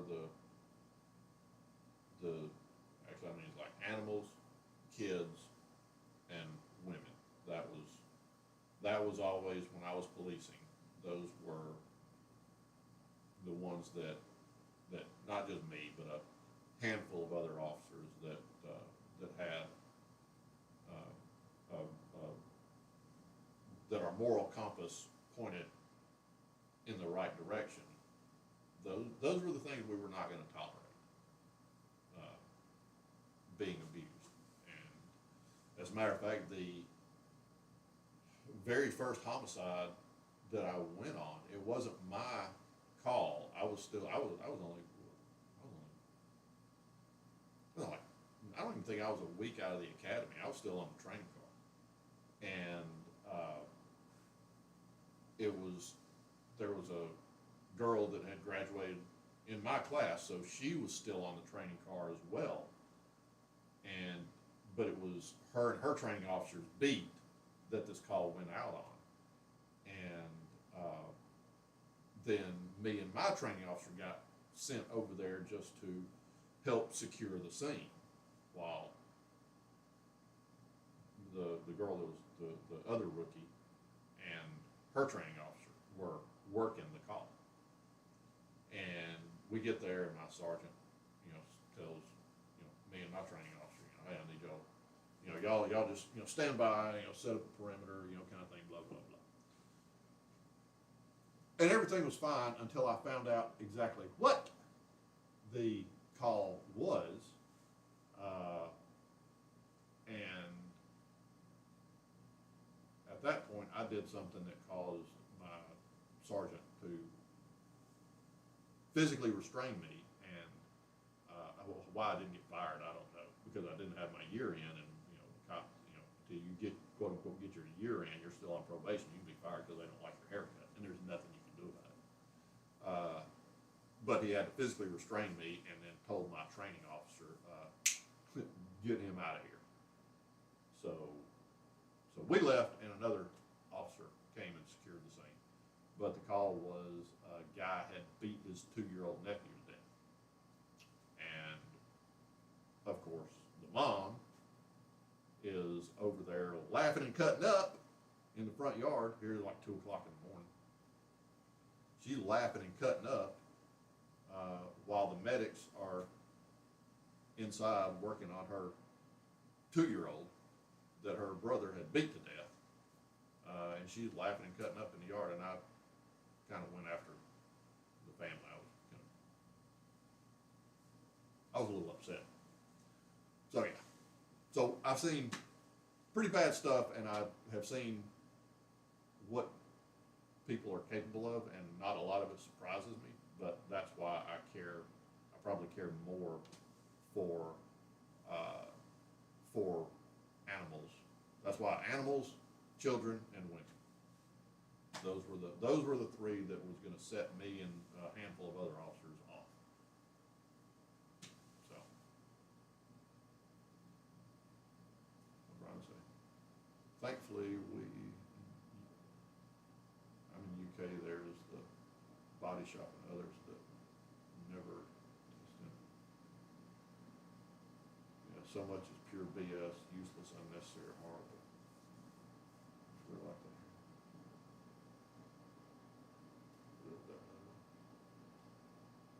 Trying to get caught up on the chat. I was running my mouth.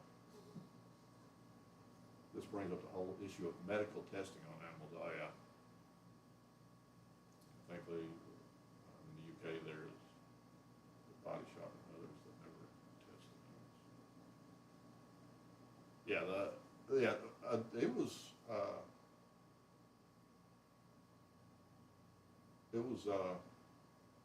I don't know enough about that to even.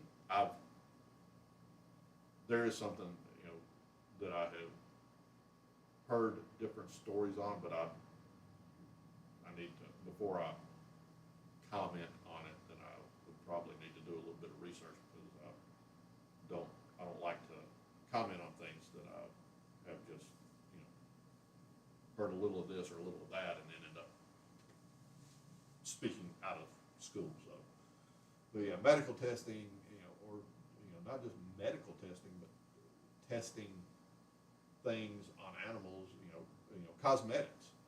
They're going to do harm or potentially do harm to animals just so they can know that what this particular brand or this particular formula of lipstick is not going to be harmful. I mean, I don't get it. But whatever. I don't wear lipstick. I don't wear makeup. So, I guess they do the same thing. I mean, I use shampoo. Maybe they do. I don't know, but I don't agree with animal testing at all. I'm going to be more inclined to be the kind of person that. Now, I'm not going to be a radical about it. I'm going to be more inclined. I mean, not complete radical. I'll be more inclined to do something like what Jeanette's husband did and release all the animals, but I'm certainly not going to take a stance like I'm going to burn the lab down. That's not a thing that I'm going to do. Now, talk about abuse, people that do medical testing on animals that should be against the damn law makes me so angry. Yeah. Now, I'm not saying that I would be. I'm kind of thinking, you know what? If that lipstick is so important, so how about their professor or lab technician test it on yourself? How about that? How about we not rub the lipstick on a little mouse? How about go in the bathroom, put it on yourself, and then you can report the findings? Oh, my lips fell off. This is a bad product. Do it to yourself.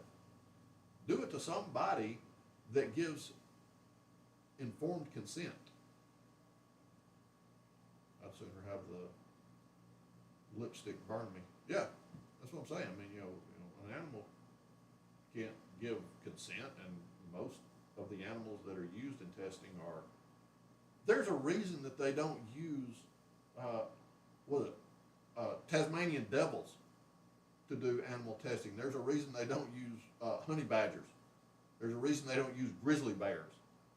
They use the little sweet animals that are going to give you their love and trust and all that stuff, only to be abused and tortured, and then in a lot of cases, once the study is done or proves or disproves whatever theory they have, then the animal's put down.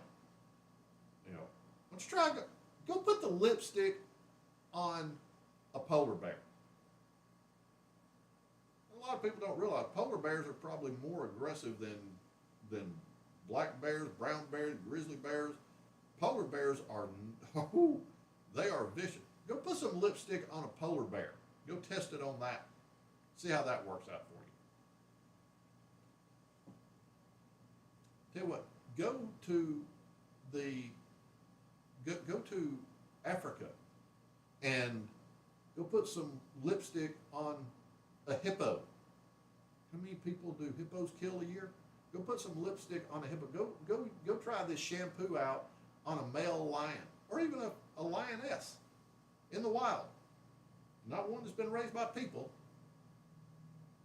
Yeah, go put this stuff on a lion's mane. Let's see how that works out for you. Yep, bunnies, beagles. Yes, I would pay. Well, I would too. That's what. Polar bears, say your prayers out. Yeah, polar bears are vicious. People don't realize they look all cute because they're all you know white and fluffy, and they just bounce around. They are vicious. I mean, I think if you could put words in an animal's mouth, that you could probably have a couple of grizzly bears, a couple of black bears, all probably pointing over to a polar bear going, hey, shh, keep it down. We don't want to involve him. Shh. Yeah. Polar bears are not. No, they're bad. So yeah, go try rubbing some shampoo and conditioner on a polar bear. You want to test on animals? Go do that. They are big. They're massive. Yeah, yeah.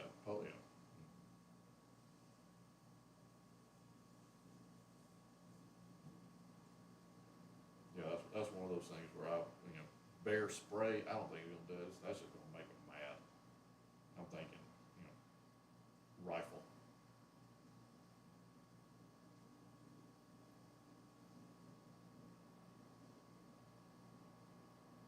Yeah, now if the rifle don't stop you, I'll just end myself. I'm not gonna have one of them peel my head open. Pucker up polar bear, yeah, exactly. Polar bear's gonna be like, okay.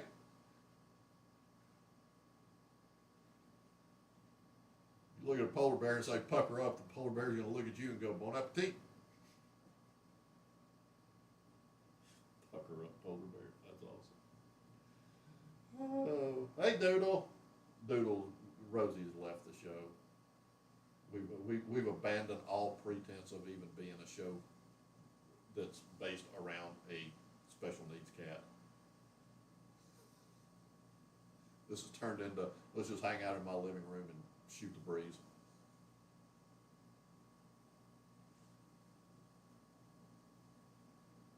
Oh, goodness. Yeah. Well, that was some good conversation. That was some good stuff. But, all right. Man, we've gone almost 2 hours. Damn.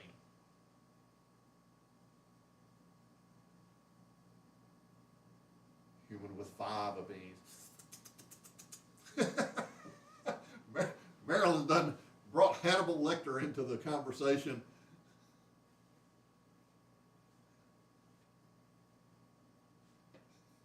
Good job, Marilyn.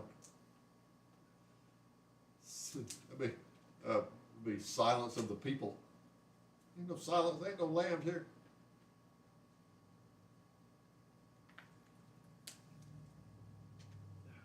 Rosie's laying on one of her pillows, just chilling out, being a brat.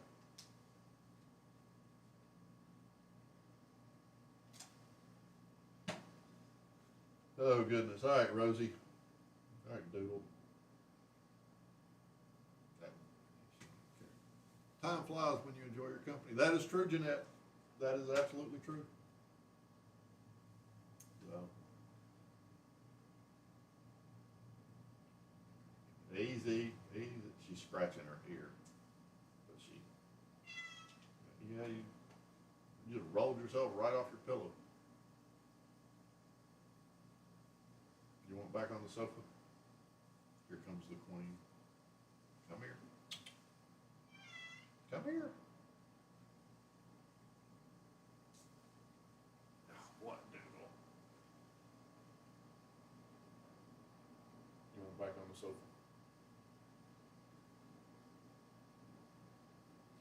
I'm guessing that's a yes. Meow. Yes, it did go fast. Such good company, good talk. I know, we need to.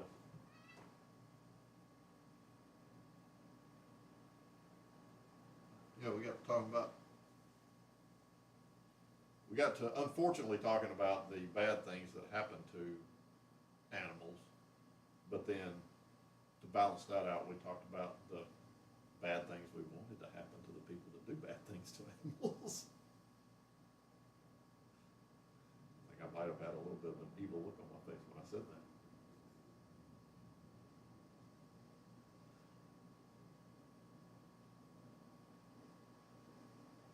Hey, Loaf.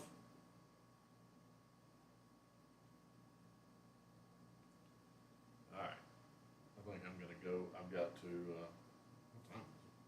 4 o'clock. I think it's time for me to eat. When was the last time?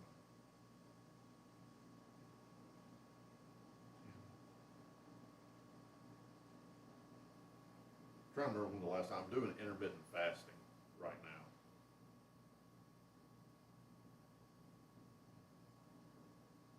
So I'm trying to do like 16 hours of fasting, then an 8-hour window that I can eat. I'm trying to remember when the last time I ate was. I think it was 9 o'clock last night. So it's 12. So I'm almost on a 19-hour fast right now. The other day I did 33 hours. And I could have gone more, but I just felt like I needed to eat. I wasn't even hungry. So, I may wait till later on tonight. Or tomorrow, if I can tomorrow morning. I'm more or less talking to myself now. I mean, I'm just thinking out loud.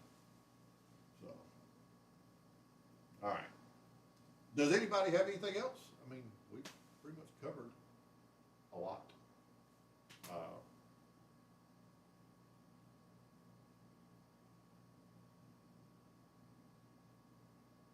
So, wow.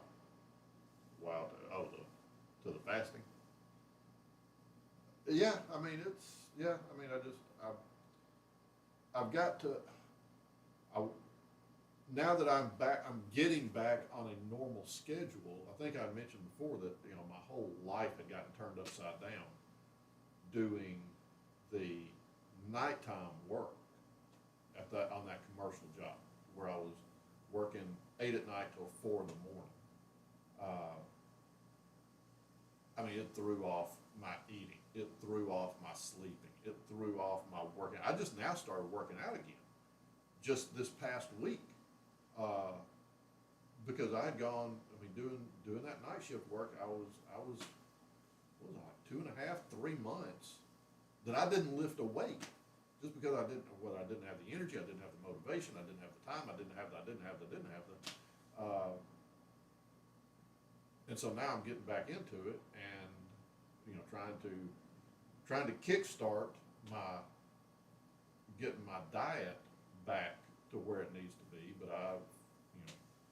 I've sort of lost some of the gains that I had and gained some of the losses that I had. So trying to sort of kickstart my getting back into it. So the diet I've been trying to get back on my diet. I know that when I went to the rodeo, was it this past? No, it wasn't this February. It was February of last year. Then I threw my diet completely out. I had funnel cake, I had beer, I had a good time, don't get me wrong.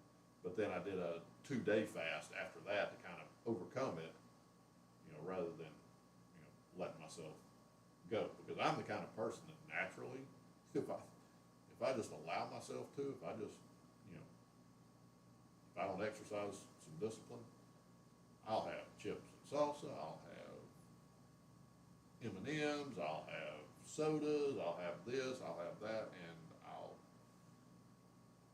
not be happy with myself. So yeah, all that to say, you look great, whatever you're doing is working on the whole. Well, thank you, Ryan, I appreciate that. Just, being aware these days of what I eat. I'm not, I'm not all, I know there's a lot of people that get, so into it that it is everything about them. And I'll go out with friends, or I'll go out and I'll have dinner, and I'm gonna have what I like to have. I'm not gonna, I'm not eating this. Like I said, when I went to the rodeo, it wasn't a matter of going to the rodeo and go, I'll allow myself, 2 sips of water and a deep breath, and that's all I'm gonna have. No, like I said, I had funnel cake, I had beer, I had all kind of, what did I have? I had hot dogs. I ate all kind of garbage, and I had a great time. And then I fasted for 2 days afterwards. So, I believe in living my life and having a good time, but I also don't want to go overboard, because I have gone overboard before, and I have kind of let myself go, so to speak. I know that it was back in 2005. I don't know, I may have posted a picture of it. If I didn't, let me know and I'll put it up next week. But at one point, I was 205 pounds. And for me, I'm 5'8", and I don't look anything like I did then. And I was overweight. I was out of shape. I would have to almost like get myself psyched up. This is going to sound bad, but I would have to get myself psyched up just to tie my shoes, because I was so big around my gut that when I would bend over to tie my shoes, it would press in on my diaphragm and I couldn't breathe. So I would, get myself ready, and take a deep breath and hold it and bend over and tie my shoes, hoping I could get my shoes tied before I needed to breathe again. So, there were things that happened in my life that incentivized me to be in better shape, and ever since I did, then I have just, like I said, I'm not trying to be Mr. Universe or anything, but I'm just trying to be in better shape than I have been in the past, and it's so far worked. So, but like I said, since I didn't work out for 3 months or so due to my schedule and everything getting turned upside down, then okay, now that I'm getting back on a regular schedule, then it's time to get back on the wagon and work out, eat right, and all that stuff. And that's just for me. I'm not, what other people do. Do your thing, make you happy. I know for me, it's just been, I've just enjoyed being in better shape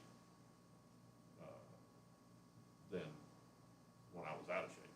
And especially being my age, it certainly doesn't hurt to work out and eat a little bit healthier, because I actually kind of enjoy saying it, but I'll be 55 this year, so you only have one body. You have to take care of yourself. That's right. So yeah.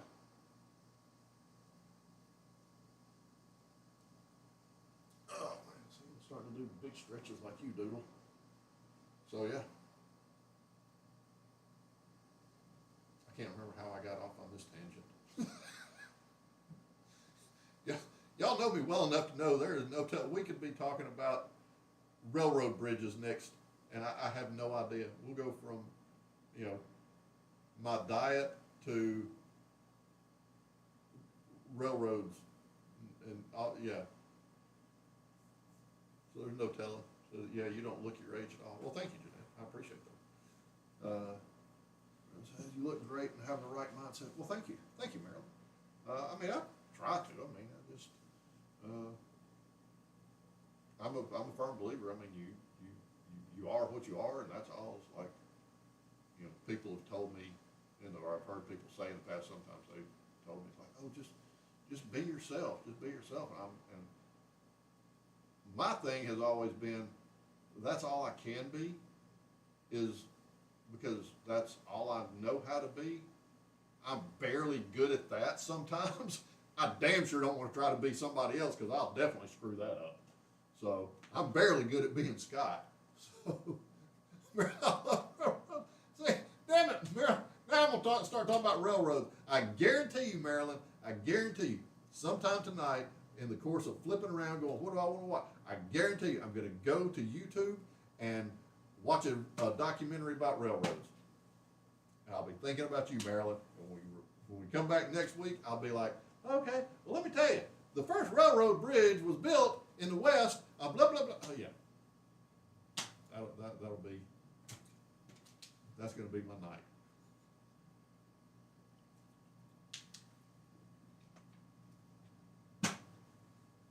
We're going to learn about railroads tonight, Rosie. Rosie's like, I ain't learning about nothing except sleeping.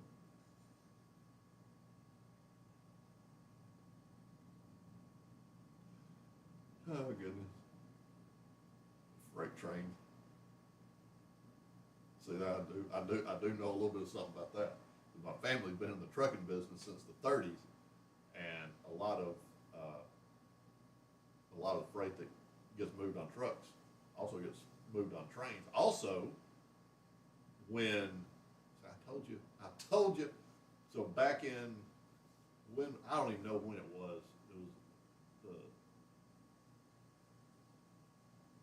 It had to be sometime in the 50s, I guess, 40s, maybe 50s, maybe 60. I don't know. I'd have to look it up. So back in the day, my grandfather started his trucking company in 1937, and at the time, U.S. Steel hauled everything exclusively by rail. The trucking business wasn't that big. It was, and trains handled just about everything. But when U.S. Steel decided that they were going to start opening up their shipping to trucks instead of exclusively by rail, Granddaddy got word of this, and this is how you did business back then. He went home, put on his best suit of clothes, stopped by the liquor store, bought a bottle of whiskey, went to U.S. Steel in a truck, in an 18-wheeler, in a suit with a bottle of booze, and went and met with the decision makers at the Fairfield plant, which is right outside of Birmingham, and came out with the first load of steel on a truck that came out of U.S. Steel Fairfield Works. Of course, he was probably drunk. That's another story. That's for another time. But yeah, so my granddaddy pulled the first load of steel out of U.S. Steel Fairfield Works that came out on a truck, and he did it in a suit with a bottle of booze. So yeah. So Jeanette says her dad was a trucker. Okay, awesome. And being in Georgia, I'll be willing to bet somewhere along the way, your dad and some of my family very likely have crossed paths. That would not surprise me at all. Just to give you an idea, if any of these names ring a bell, the company that my grandfather started was called Clark Brothers Trucking, or Clark Brothers Transportation. and it was in existence. My grandfather, it was him and his two brothers, started it and ran it. And after he passed away, he did more the business end of it than one of his brothers did the maintenance end to make sure all the trucks were, always up and running and whatnot. And I don't know what Uncle Glenn, what his part was, but they were all three involved. And so Clark Brothers Transportation, after Granddaddy passed away in '81, then things had changed within the business, and and his two brothers, they eventually sold the business, and that was probably mid-'80s that it more or less ceased to exist. But some of the businesses that my dad was an agent for or involved with, or I was an agent for or involved with, so let me throw some names out there, see if any of these ring a bell. Ryder Truck Lines, Coast to Coast Express, which was only around for about 3 years. Mason and Dixon, Eck Miller, Landstar, that was a big one. CRST, PGT,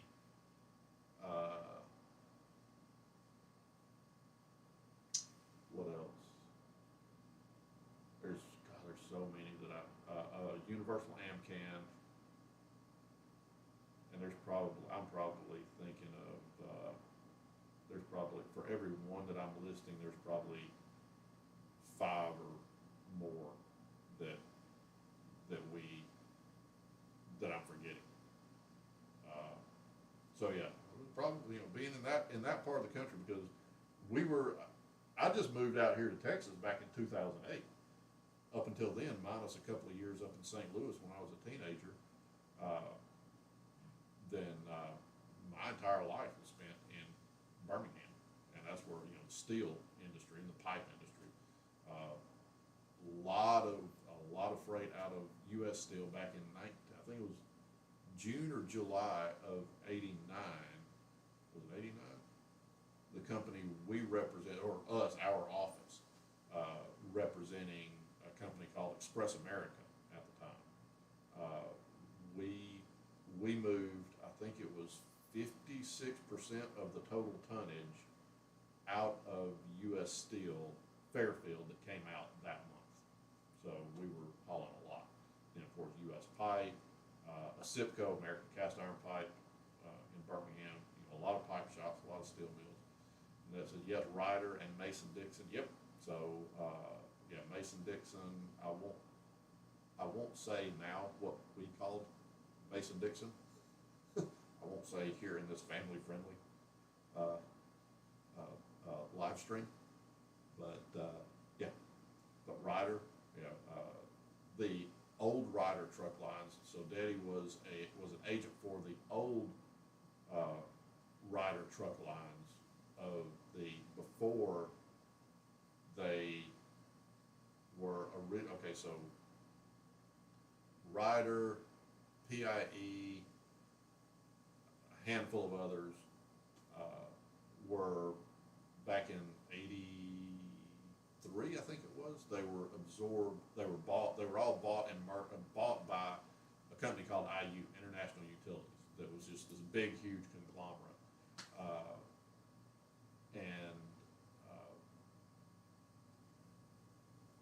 Then they had Coast to Coast, Ligon, Enway, Ryder as all individual truck lines, but all owned by IU. Then IU went bust.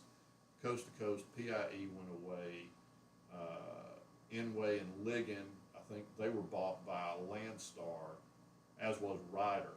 So all those went over and now everything is, they pretty much dropped the Ryder, Enway, Ligon. All it used to be, because I was an agent for Landstar Ryder. So but now they've all dropped, and then you had Landstar Ligon, Landstar Enway, and now it's just Landstar. So Nick Christensen says Rosie looks very distinguished. Yes, she does. Well, hello, Nick. It's good seeing you. Welcome to the Rosie Show. We've turned it into. I mean, Rosie was doing her thing a while ago, and I have somehow converted the Rosie Show into we're just going to hang out in my living room and talk about whatever comes up. So, welcome to the Rosie Show and whatever I have turned it into. Jeanette said, "Did you say American?" Express America was the company that I had mentioned that we were an agent for, and then the company that my dad had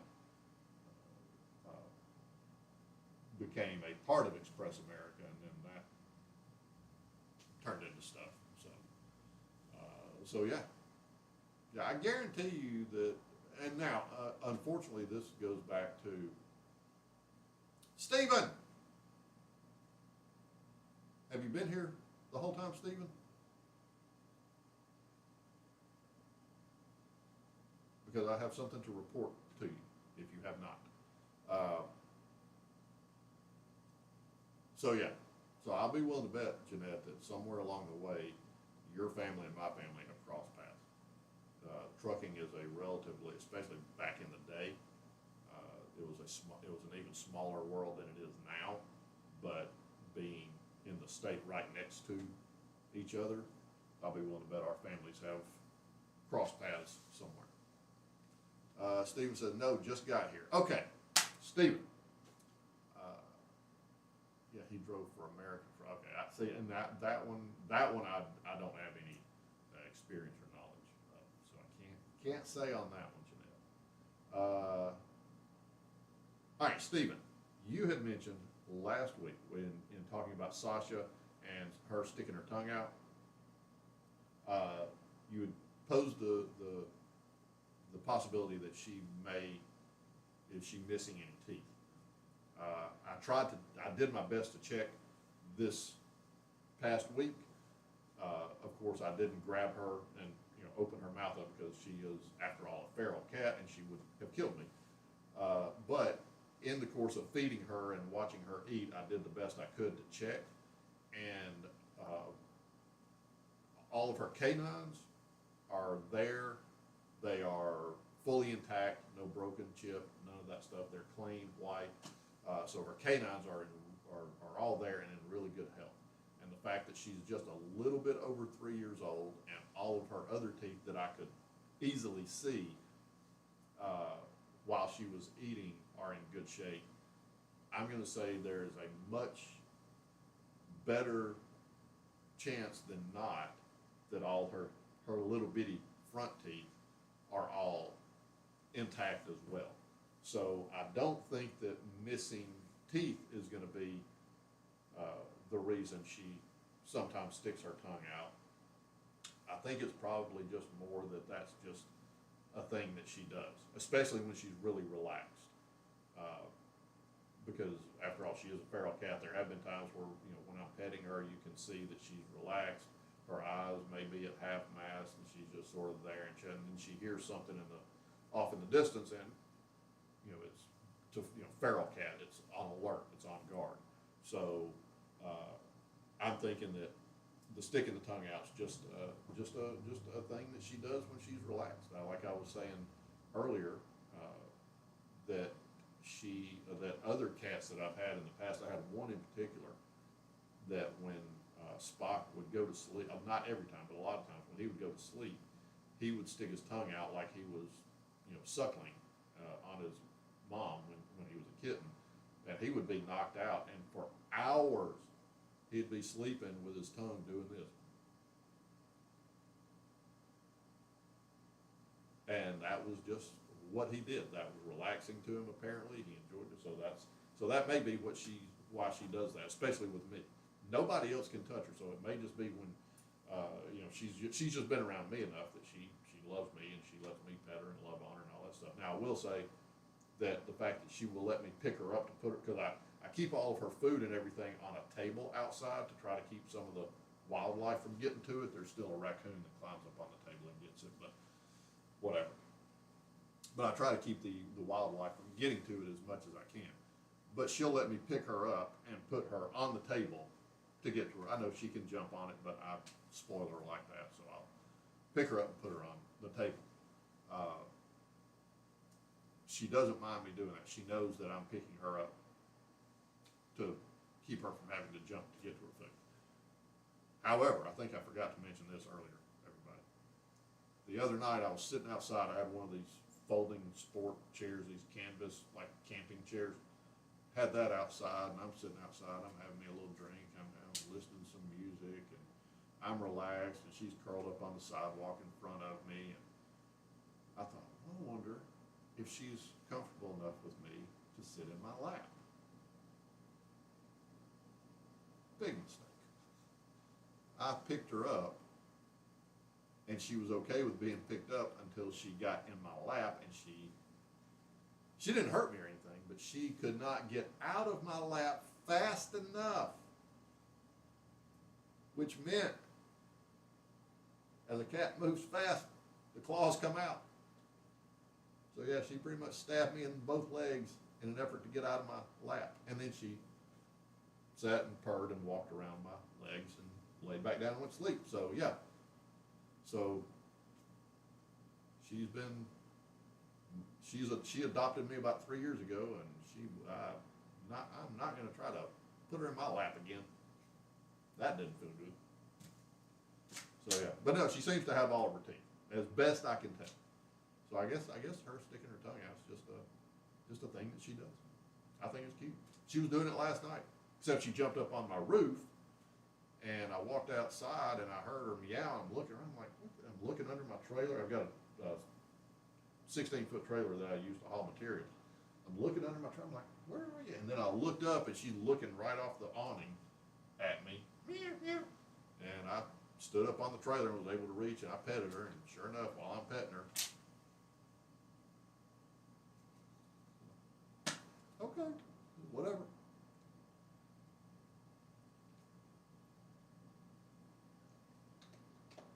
So,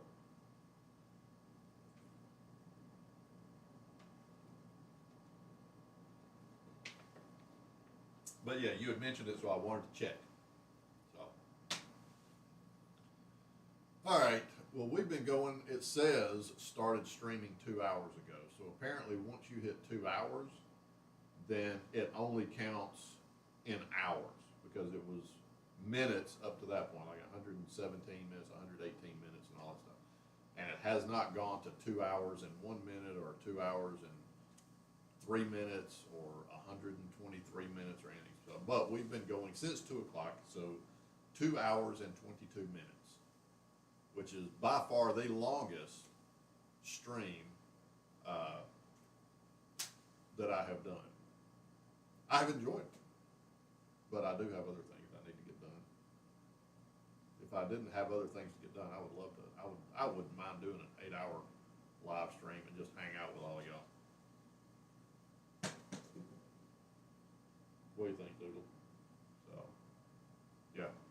But no, it was a good call, Stephen. It was a good suggestion.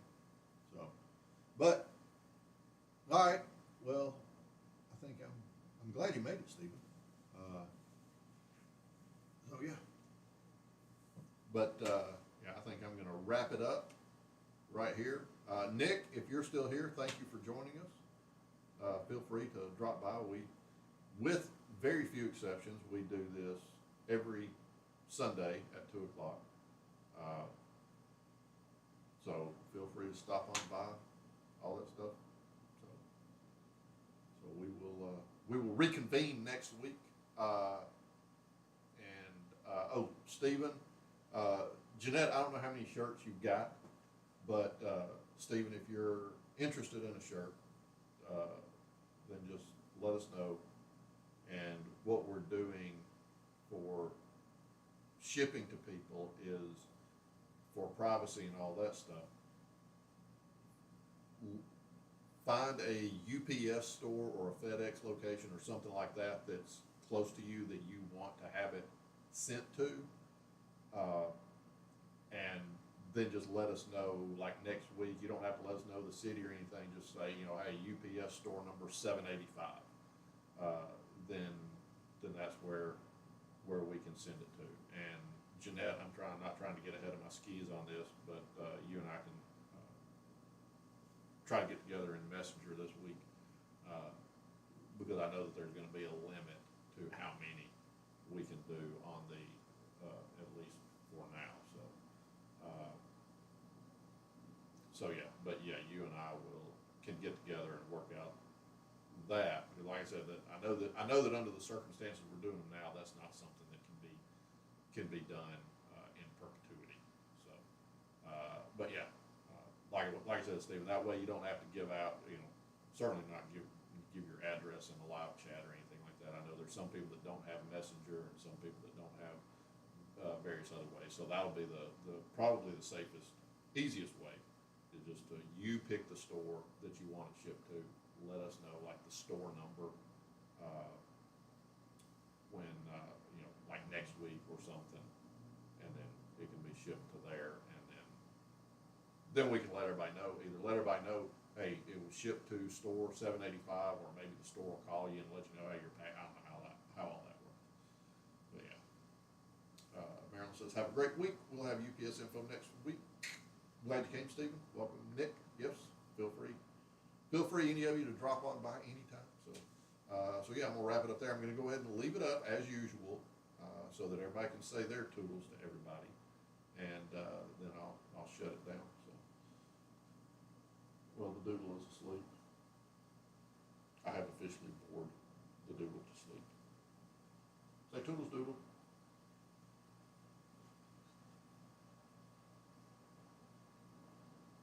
Never mind. Jesus. If looks could kill, I would be a worm feast right now. I have awakened the doodle. Love you, doodle. I will see y'all next week. Toodles, everybody.